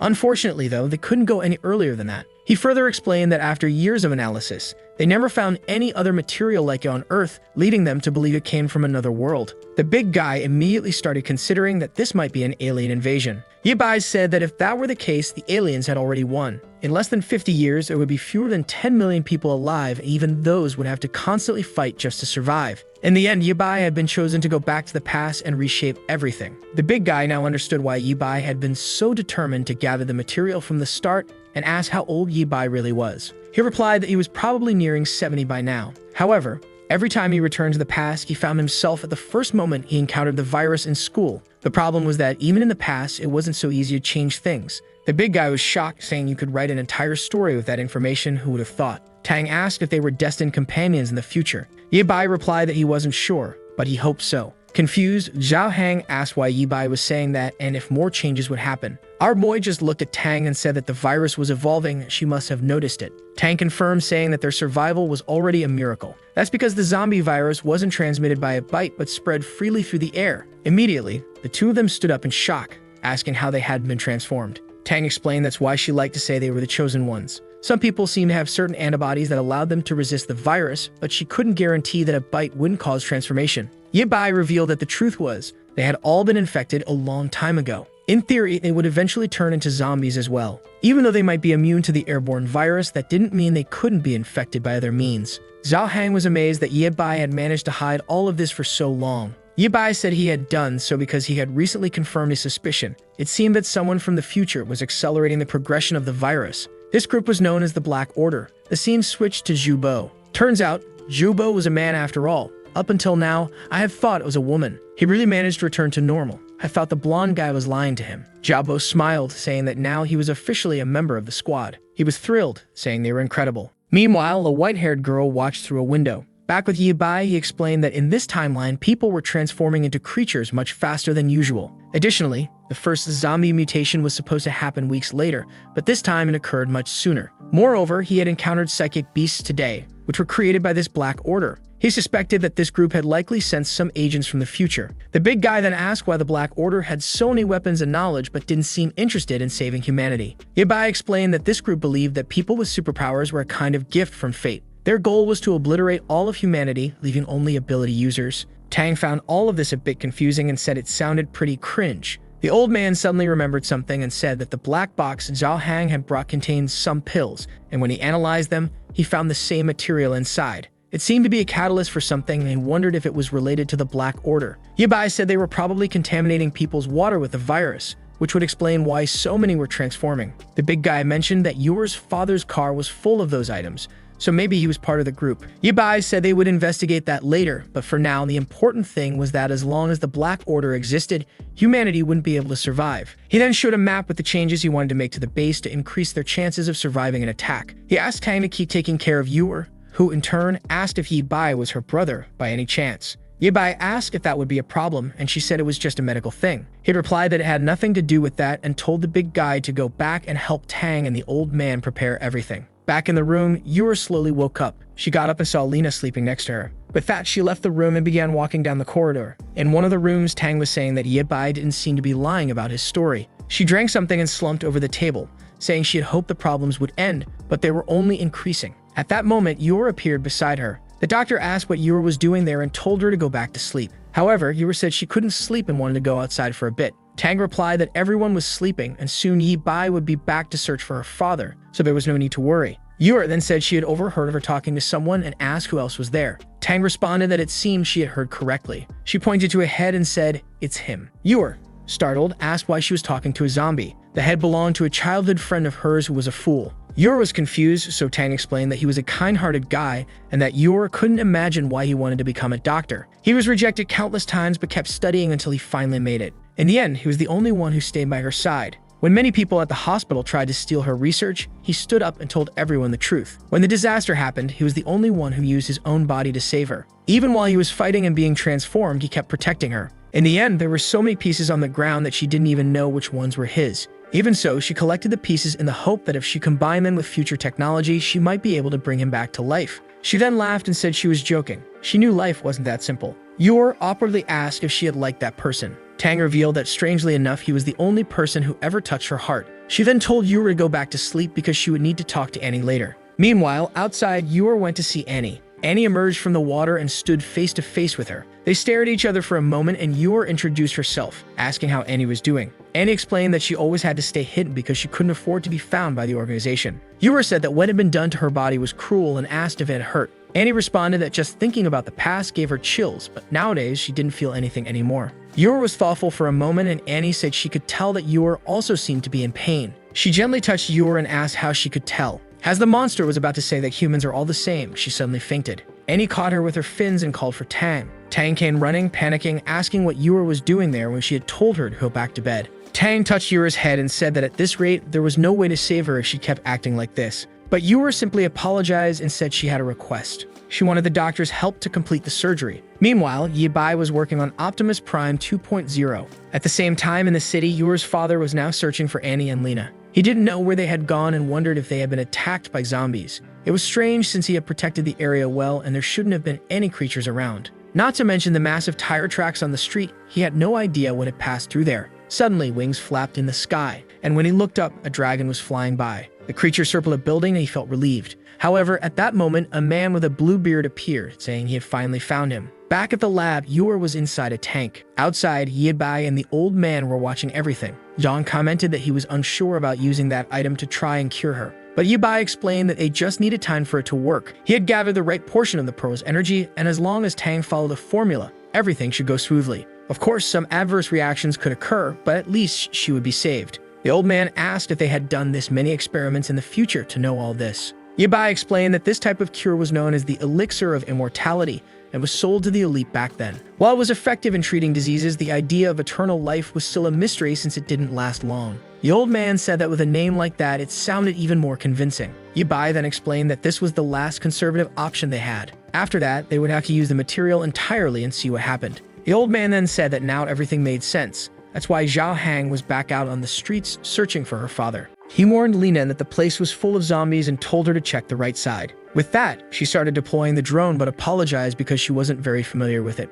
Trying to keep track of all those camera feeds was difficult for her, as she considered herself a bit of an airhead. That's what she told herself. Zhao Hang told her to stay focused, saying they would soon find Yor's father. At that moment, Lina mentioned that she had seen someone who looked like him. On the street in front of the drone, they could see a hooded man running. Desperate, he was fleeing. This time, it was from a bunch of rank 1 zombies. His cloak wasn't working, so he took it off and threw it aside. Behind him, attached to the cloak, was a grenade that exploded right in front of the swarm of zombies. The problem was, none of it was effective. The zombie was walking through the flames until a laser came and cut through it and 2 others. Immediately, Zhao Hang did a drift, stopping in front of the man who looked confused. The big guy opened the car door and asked if he was Yao Yuer's father. He looked confused, but our bald friend just told him to get in the car quickly, as there was no time to explain. Since the man had just been saved, he decided to get in, especially because the streets weren't safe anymore. With that, the car sped away. However, the blue-bearded man was watching all of this. He asked the blonde guy if he was really going to let the men escape that easily. The blonde said they all belonged to a special group, so they would have to be cautious and take things very seriously. The blue-bearded man, however, said that his style was more about showing up and smashing everything instead of messing with little tricks. But the blonde guy reminded him that unfortunately, they had very few people left on their side. That was thanks to the girl who had used a horde of zombies to attack their base, but ended up getting them all killed. The blue-bearded man found it strange that the girl, who had such a high-level ability to command 1,000 zombies, had lost to that base. The blonde guy replied that it was a sad situation as they couldn't revive any of the zombies they had lost. Meanwhile, the car was arriving at the base. Zhang appeared, worried, and asked if it was really Eping. Yuer's father simply replied that it had been a long time since they had seen each other, and he apologized for causing so much trouble. However, old Zhang said they should thank the heavens that he was still alive. He then told him to go inside and take a bath while they checked on the girl. The next scene shifted to Eping, looking terrified. Seeing Yuer inside a capsule, he asked what happened to her. The grandfather explained that when Zhao Hang brought the girl, she was fine, but recently her condition had been getting worse. And what made it even harder was that she had been pushing herself to the limit to try and find her father. At that moment, Eping felt devastated, saying he should have returned sooner. The old man told him to calm down because there was still a lot to uncover. First, he handed him a box and asked where he had gotten it from. Eping knew they had found it in his car, but said he had no idea what it was. Zhang then asked how he had come by it. He explained that he had spoken with a man named Loro from a group called the Black Group, which initially seemed like a charity organization. He had received these drugs, which were supposedly meant to help Yuer, but he never imagined the truth behind it. The old man asked if he was part of this group and what the drugs were for. Eping explained that these drugs had caused several emergencies in the city, and when he discovered the true nature of the organization, he wanted out. He had continued working with the group, hoping that one day he could escape and return to Yuer. However, when he fled the place and returned, he had been surrounded by a horde. But in the end, this still happened to her. He told himself that he had always taught her to spread love and kindness, yet he had been helping the wrong people. He began lamenting, saying he was truly an incompetent father. That's when Tang appeared and told him that Yuer was still alive and fighting. She then told him to donate some blood since he was her biological father. Unfortunately, no one else there could donate to her, so he was their only hope. Immediately, Eping stretched out his arm and told her to take as much blood as she needed. The doctor cheered, saying it was a good thing he had arrived, or else she would have had to use that material on the girl. The father looked confused and immediately shouted that he wouldn't allow that to happen. The doctor was puzzled as to why, and Zhang wanted to know what she understood about it. Eping explained that he wasn't sure why, but the organization was planning a massive experiment. Their target was the entire city of Anchi, and countless lives would be lost. Zhang said it didn't matter much, since most of the population had already died, so there weren't many people left to lose anyway. The father insisted that they mustn't use the material on the girl, no matter what. Zhang, however, argued that the only way to fight against those guys was by using the material, and besides, they had nowhere to run. Apeng, desperate, said they needed to escape that place as quickly as possible. He rushed out, saying he would grab Yor and leave, but then he was struck on the back of the neck. Yibai simply told him to shut up. The poor man collapsed, unconscious on the floor. Yibai then turned and told them to collect the blood and start the surgery. Meanwhile, in another part of the city, which was completely intact, something was happening. Inside a bar, there was Bluebeard. A long-haired guy asked how they had all joined the secret group. Bluebeard says he only joined because all of his companions had died, so he was left alone. The blonde guy next to him said that he needed to protect all the people he still had around him. The man at the counter said he understood and commented that if they could become new partners, that would be incredible. He just expected there to be more people in this so-called secret group. Bluebeard told him not to worry, that there were plenty of members, but they were out recruiting more people. Meanwhile, the blonde guy said he was curious about what kind of society the superhumans would create. They didn't need to eat, could switch to combat mode, and weren't even afraid of zombies. However, he had the feeling it would be hard to get people to unite now. Bluebeard said he agreed with everything, and for now, they would just wait for the consultant's responses. But the blonde guy asked if he really thought it was okay to keep getting information from someone from the future. Without hesitation, Bluebeard said it was the best option since she knew everything that was going to happen. He told the guy, whose name was Yufeng, that he had heard from the consultant that this blonde guy would become very strong in the future. However, Yufeng commented that if Yibai also came from the future, why wasn't he interested in becoming a superhuman? Now that I've realized it, guys, this Yufeng is that blonde friend of the protagonist from the beginning, the one who turned into the albino beast. Bluebeard said that Yibai wasn't doing so well and was just a coward who couldn't handle the success of others. However, the blonde guy said that the last time he saw the boy, he was completely different from what he remembered. Bluebeard laughed, saying that at least whoever wronged Yibai in the future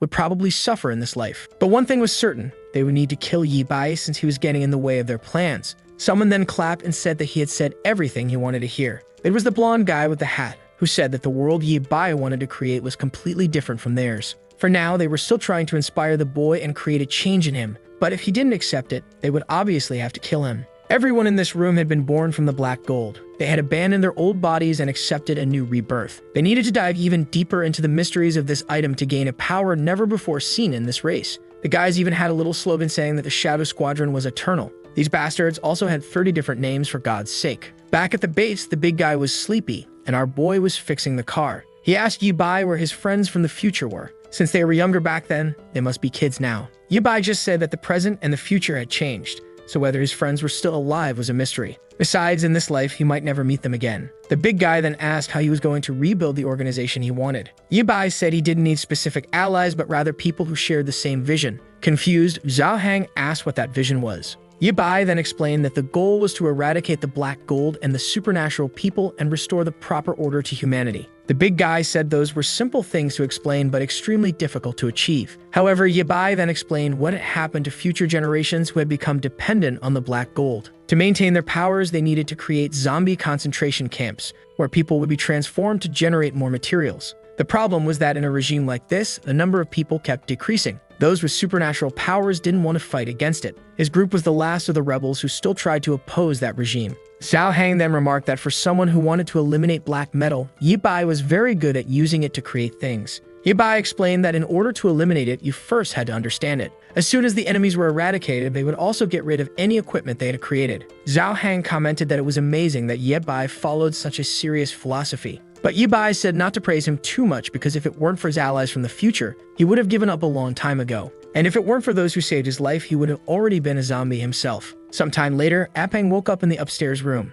He commented that lately, the weather had been a bit strange. Zhao Hang said they should at least be happy that the rain had eased up. However, Apeng wanted to know if they really weren't going to escape that place. Zhao Hang commented that according to what Yibai had said, the group had already spread across the entire world, so trying to escape anywhere was useless. The father then said that he knew Yor wanted to stay because the way he had raised her made her too innocent. But Zhao Hang replied that after everything she had been through, she was certainly capable of making her own decisions and having her own thoughts. She was much stronger than he imagined, and besides, it was she who had requested the surgery. Apeng said he knew that, but he couldn't help but worry. Zhao Hang then mentioned that in the past, he had also worried a lot about his own son, to the point where they fought and his son ran away, not wanting any more contact with him. Unfortunately, it was only after his son disappeared that he realized they had never forgiven each other. Apeng asked if his son was still alive. Zhao Hang said he wasn't sure and that it remained a mystery, especially because he knew the boy wouldn't want to see him. However, they had to leave the past where it belonged because it was time for them to end this storm.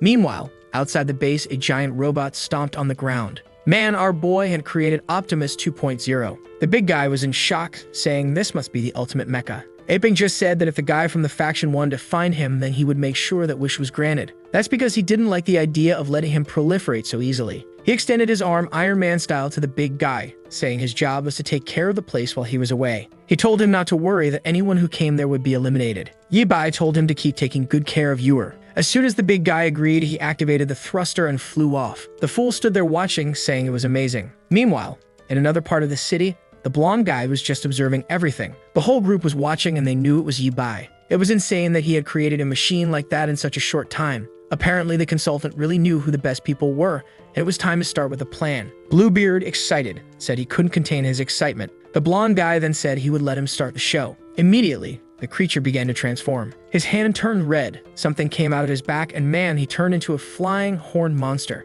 At that moment, he took off, and it was bad news if he was heading toward the base. Inside, Apeng was conducting some experiments. Zhang was talking to Yor's father through the computer, saying that Zhang's compatibility was perfect. Apeng thanked him and said that in the past, he would have had to work his whole life to afford such surgery. It seemed they were going to perform a stem cell transplant. Apeng said he didn't know how to repay them, but Zhang told him to just focus on the cameras to avoid enemy attacks. Apeng agreed and resumed his search. Suddenly, a purple energy ball approached and exploded above the base. Immediately, everyone felt the entire place shake. Of course, it was the transformed Bluebeard in the sky. He stretched out his hand again and launched a second attack. The place seemed to be protected by a barrier, but even so, everything inside was trembling. Zhang wondered if someone was attacking the base. Apeng said there was nothing in front of the base and the other cameras weren't working. Meanwhile, the big guy had already run to the car and warned that there was a giant winged monster throwing fireballs. Considering the surprise attack, it was clear it was from that strange organization. Zhao Hang immediately asked them to open the gate so he could go out and deal with it. Zhang agreed, but told him to be careful. The gate opened, and he drove out. From the roof, the new torpedoes that our boy had installed began to fire. Immediately, the big guy said the enemy would pay for their audacity to attack the old man's base. The laser fired, and Bluebeard was startled. Man, but the bastard barely dodged it. But the next volley was coming. Meanwhile, Yibai was flying far from there. However, he found it strange that the communicators had gone out, and he wondered if he was entering the region controlled by those guys. It was best to be prepared to give his all in that place. But then he felt something. He veered to the side and dodged another attack. There were several robots on the ground, also made from black metal. He immediately recognized them as being made by the Black Guild, so now he was certain that someone had indeed come from the future. He fired a laser, but the creature defended itself. Yibai was impressed that they already had that kind of technology. However, he flew up and stomped on the creature's head. He punched another robot, and the Transformer-style battle was in full swing. He dodged another attack, pulled out a claw, and struck another one in the chest. But as soon as the first one fell, he looked up and saw 5 more coming. He began to wonder why there were so many of them and asked himself how long these people had been back from the future.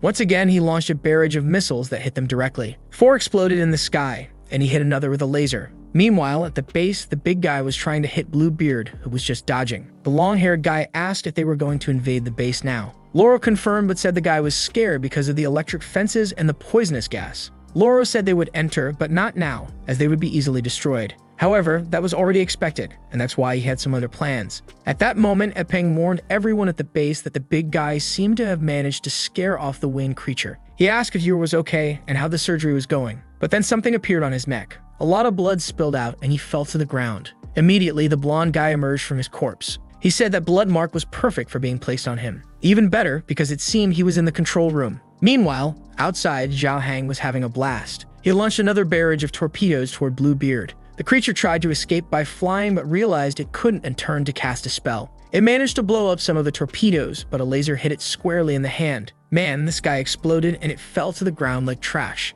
The big guy was excited, saying the car's combos were amazing. Slowly, he approached the big creature, which started forming another fireball. It slammed into the ground, launching a barrage that flipped the tank over. The car began to roll and Bluebeard said this was where things would end. He leaped toward him and with both feet grabbed the side of the tank. He then moved closer, saying it was time to open that can. However, the big guy, unafraid, opened the door right into his jaw. He pulled out his pistol and prepared to fire. The monster tried to dodge but still got hit in the shoulder, causing him to stumble backward. Man, if you thought the big guy would stay in the car, you were wrong. He slid down the hill and threatened the guy. At that moment, Bluebeard said he now understood why he had been sent to that place. The big guy asked what he was talking about and why he seemed to be laughing. The monster kept laughing, called out Zhang's name, and said it had been a long time since they last saw each other. He then began to transform back and asked if Zhang didn't recognize him anymore. That's when Zhang recognized him as old Xiao. Meanwhile, back at the base, Tang was watching over Yuer. She seemed relieved that nothing had fallen on top of the capsule. Zhang informed them that the attack must have cut the power,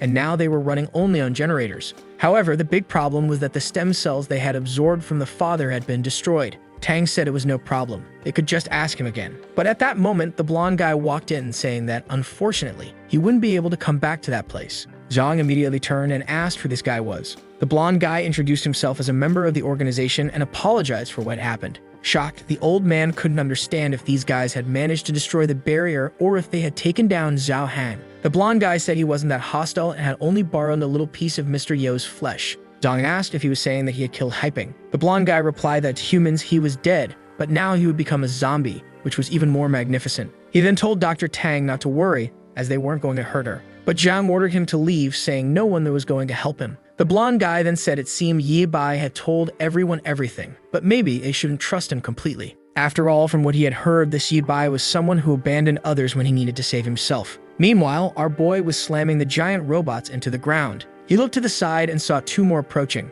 Nearby, a girl was watching him. This girl was definitely one of those who had also come from the future. Our boy finished off another robot and some others started shooting at him. He easily defended himself, turned around, and finished off the other two. They were slowly evaporating, but he found it strange that these creatures were too weak, as if they were just basic construction robots. Then a gate began to lower. Inside, there was another creature. Two white legs stepped out and some sort of flamingo, peacock lion, or whatever it was appeared in front of him. He remarked that, at least in terms of style, this faction never disappointed. The creature let out a scream and immediately charged at him with a roar. Yi Bai managed to dodge, but she activated something in her stance and launched a follow-up attack that sent him flying out again. Man, the monster kept sending attacks while he dodged. Then she activated something in her eye and aimed it at him. There was some sort of slowing light and he didn't even need to look directly into her eyes. While he was paralyzed, she launched a barrage of purple fire. Unfortunately, he couldn't dodge in time and the boy was burned. Back at the base, Zhao Hang asked why that guy was still alive. But Bluebeard said it was the same thing he wanted to know about Zhao Hang. He insisted, asking what was happening and why he was with this group. He asked if he had been the one who betrayed them and caused the deaths of Xiao Qi and Ah Kun. Bluebeard said he was involved, but he hadn't done anything on purpose. The big guy then shouted, asking why he had betrayed everyone when they had trusted him like a brother. Bluebeard responded that their thing of stealing from the rich to give to the poor was eventually bound to fail. On what was supposed to be their last mission, they were discovered by the police. However, thanks to the new organization, he was saved in time and managed to rescue his friends who were injured while Zhao Hang disappeared. The big guy asked if he had managed to save Ah Kun and Xiao Qi and if they were alive. Hesitant, Bluebeard said yes, everyone was safe and they should join forces like before. But the big guy shouted, asking what kind of joke this was. He already knew that the organization's plan was to eradicate humanity and create a world only for the transformed. Now he was sure that not only had Bluebeard transformed, but he had probably done the same to their two old friends. Bluebeard responded that the past life was behind them. They couldn't continue living like that forever. They had no identity and were hunted by everyone. But now, in this new organization, they were superhumans and could change humanity. At that moment, his tail got slashed. The big guy had hesitated but still cut off a piece of him. Once again, he demanded that Bluebeard tell him if Ah Kun and Xiao Qi were okay. Bluebeard's expression changed and he said that the big guy was just as annoying as always. He flew off and warned that if the big guy didn't want to talk, he would take him to meet them. Back at the base, the old man told the blonde guy that Yi Bai was strange, but he was sure that the boy tried harder than anyone else to protect Yuer. Stong pondered for a moment and asked how they were going to explain this then. Why was the little girl trapped in a capsule for creating superpowered people? He then said he understood that Yi Bai wanted to create psychics who would obey his every command, and it seemed like Yi Bai was hiding his identity as a mechanic very well. He then went to the computer and mentioned that these so-called apocalypse mechanics were fanatics for black gold. They were experts in experiments involving human bodies. Zhang asked what he was planning to do. Song simply replied that he was helping the boy finish what he wanted. But with a small adjustment, they would turn this girl into a psychic loyal to the black faction. He pressed enter and said that now, with one more ability user, the organization had become stronger. The old man cursed him as human trash and ran at him with an iron bar in his hand. But suddenly, fire came and melted the bar. Jabo was standing next to the blonde guy. He warned him to be careful and not to play with fire in that place. The long-haired guy responded that he was eager to meet the new company, not to mention that he had a special connection with her. The blonde guy then ordered him to deactivate all the defense tools in that place. He said he was on it. However, he started shouting in frustration, saying he was angry because there was nothing to burn in that place. He then spotted Lena on the ground. He asked if he could burn her since no one said they needed to take her alive. The blonde guy authorized it, and immediately, he approached her. He told her to scream a lot when she started cooking. He then grabbed her arm, but the place began to shake. The ceiling started to crumble, and the transformed Anne appeared. The old man was startled, and she activated her eye power. Man, in the next second, she had already finished off everyone in the room. The bodies all dropped to the ground. Zhang thanked her and told her to take care of those bastards in the lab. Tang rushed to the computer to try to undo the changes Song had made but wasn't succeeding. At that moment, Anne activated her power again, this time toward Eeyore. Tang was impressed and asked how that power seemed to be weakening the strength of the black metal. Since that was the case, she asked Anne to keep doing it to slow down the mutations. She remembered that Yabai had told her to activate the backup protocol in case of an emergency. But then, out of nowhere, a blue slash hit Anne in the back. It was the damn Yufeng who said it seemed he had found the person the organization was looking for. He said another slash, but this time Anne dodged it. She activated her big mouth and shot water at him, but he moved to the side. However, the exchange of attacks caused Tang's pieces to fall all over the floor. Back at the enemy base, the creature had just set Yabai on fire. But he defended himself with a barrier, saying he was spending too much energy in that place. It was time to finish it in a flash. He pulled out the blowtorch from his hand and aimed it at her. The creature caught fire and tried to use her eye attack, but he dodged it. He launched 2 torpedoes that hit beside her foot, and by the time she looked, he was already coming from the side. He slashed one of her legs with a chainsaw. The creature fell to the side, and he immediately smashed her semi-eye. Up above, the white-haired girl was just watching. She commented that he had passed with flying colors. Our boy stood in front of the fire with the creature being devoured by the flames. But suddenly, he looked behind him and activated a laser aimed at the girl. The top of the base exploded. He looked up and didn't see her, but she was soon next to him, saying he truly deserved the title of Master Mechanic. Once again, he tried to punch her, but the damn girl teleported away. She appeared on the other side, saying it was a shame he hadn't joined the mechanics committee. Angry, Yabai wondered why he kept running into people who had teleportation powers. He flew toward her, but the girl just stretched out her hand. At that moment, his robot seemed to stop functioning. He wondered what was happening and why it seemed like he was running out of energy. He then asked if she was a traitor to the committee and what time she came from. She said that once she had been the great sage of the Northern Mountain. She worked for the Mechanical Council that he should be familiar with. She lowered her hand and Yibai's robot crashed to the ground. He wondered why everything seemed so heavy. She then informed him that this black gold manipulation came from 100 years in the future, so he better stop resisting. The only option he had was to join this organization. Yabai seemed to recognize the name of the Great Sage of the North. He said that everyone thought she had died since she disappeared out of nowhere, but it seemed she had become a dog of the black organization. He said that by doing this, she was truly a disgrace to her grandfather. Man, this girl was Dr. Zhang's granddaughter, and her name was Zhang Yu. Could she be the future Yor? Now, I'm confused about what happened here. We're figuring it out, but she said that joining the Shadow faction was the most effective thing to do, and everything she did was to continue evolving what her grandfather had created. However, Yabai asked if her plan to turn all humans into strange creatures was the so-called Grand Plan,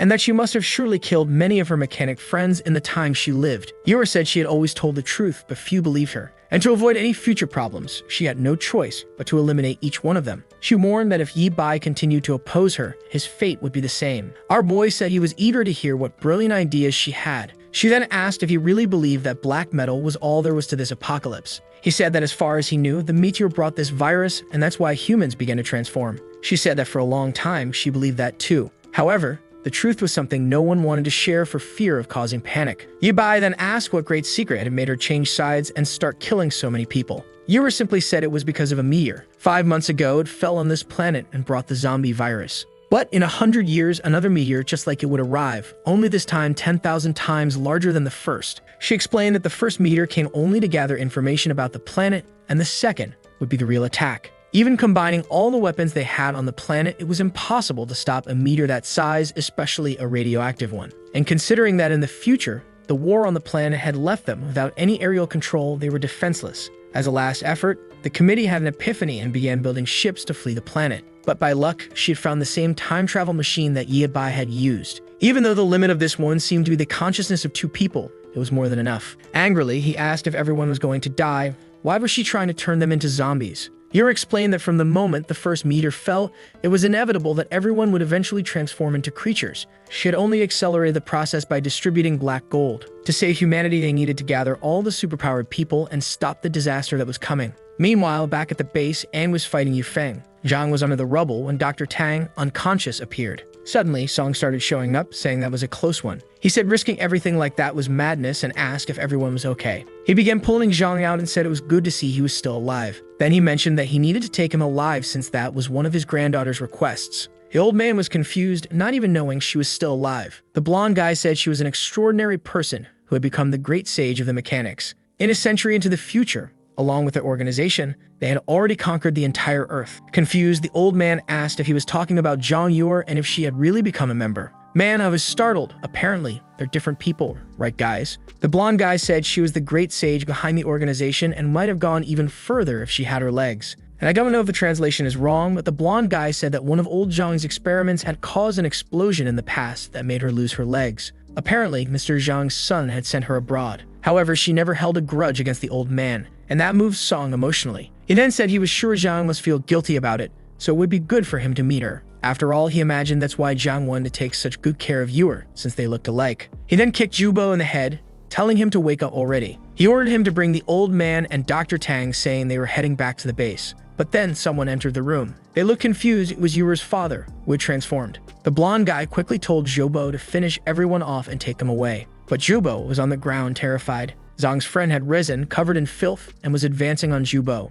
He tried to throw flames, but the creature seemed immune. Zhang woke up and saw Xiaoxing protecting her once again. The blonde guy kicked Yuer's father, saying that at such a crucial moment, things couldn't go wrong. The old man called out for aping. But right at that moment, Yuer's capsule began to glow. Meanwhile, Lena was watching Anne, all beaten up outside, and Yufeng was taunting her, telling her to give up because she couldn't compete with him in terms of speed. Even poor Zhang was unconscious. Bluebeard said he had taken it easy on him, but it would be better if he became a superhuman quickly because he'd be much stronger. But then energy appeared on his back. From the middle of the base, a green laser shot up into the sky. Back in Yibai's battle, he told Yuer to stop making excuses. This idea of risking all of humanity for a meteor didn't seem logical. But she explained that the second meteor followed the signal sent by the first one, and that's why it was inevitable that it would eventually collide with Earth. They had no way to escape, and everyone would have to become extraordinary creatures to survive. Confused, Yibai asked what her plan was then. Was it to gather a bunch of black gold or create a bunch of superhumans? She said she wanted to control and guide them all completely, like a queen, just as she imagined Yibai wanted to be. He said it was a tempting offer, but he refused. That's because he had no interest in being the leader of a gang full of members who were about to explode. He activated his shield and said that as a member of the Mechanics Association, he would never side with those who were against humanity. He fired a laser in her direction, which she easily blocked with her hand. He launched more torpedoes, which exploded, but she simply teleported. She remarked that it was amazing how quickly he had developed the technology to recharge energy so fast. But without black gold, it was only a matter of time before he ran out of power. Her energy once again sank Yibai's giant robot. He activated the thrusters on his back to try to escape, but she merely stretched out her hand and slashed at him. The boy kept flying, sending more torpedoes, but she protected herself. Amidst the smoke, he rushed in and delivered a shockwave. But this time, it did nothing. Still, he celebrated because at least now she couldn't teleport. But Yuer said it was ridiculous to think she would be neutralized by that kind of attack. After all, his system would overload long before that happened. Yibai insisted, saying that if he could take her to the next life, it would be enough. But Yuer asked that his priority wasn't self-preservation. He kept attacking, saying he would never be controlled by others. Yuer then asked why he had joined the Mechanics Committee. He replied that at least the committee could distinguish between the horrors of humanity. They believed in continuing to search for a way to save the people on this planet. But she pointed out that so far, all he had done was get revenge on Ruoxi. The protagonist said that was fine because he had 100 years to figure out something more. She kept insisting, saying he should remember humanity's greed. But then the voice said it was ready. Both of them were startled, and Yuer appeared flying with a butterfly wing in the sky. Yibai immediately recognized her. He asked why she had become an extraordinary creature. Yuer said it was ironic for him to talk about resisting powers when he himself had created a creature. However, Yuer clasped her hands together and purple energy began to flow from the other girl. The power was heading toward her, and Yibai wondered why the black gold seemed to be dissipating. She fell to the ground, questioning how this was possible. Meanwhile, Yibai was trying to understand how she was able to absorb the black gold. Yuer explained that she could completely extract the energy from any zombie and that she could help everyone. Startled, he said, however, that she didn't seem to be doing well. The little girl responded that she knew her body wouldn't hold out much longer, but she already knew this was inevitable, with or without the transformation. Yuer then said she knew she had found Yibai in the future. Confused, he asked if she could read minds now, but she only replied that now she could see that Yuer had come back to the past to help everyone. Yuer believed everything would work out if people received the support and encouragement they needed. That's what her father had always said, and that's what she believed in. She was sure they could unite and survive these challenges. That's why she was going to absorb all the black gold on Earth. She would leave the solar system and guide the meteor to another cosmos. Yura then told Yibai to take care, as the future was now in his hands. He raised his hands and cried out for Yura, but she was gone. With a like on this video that helps Mamoru make more juicy content for his viewers, activate the cheeky little bell, and I'm out.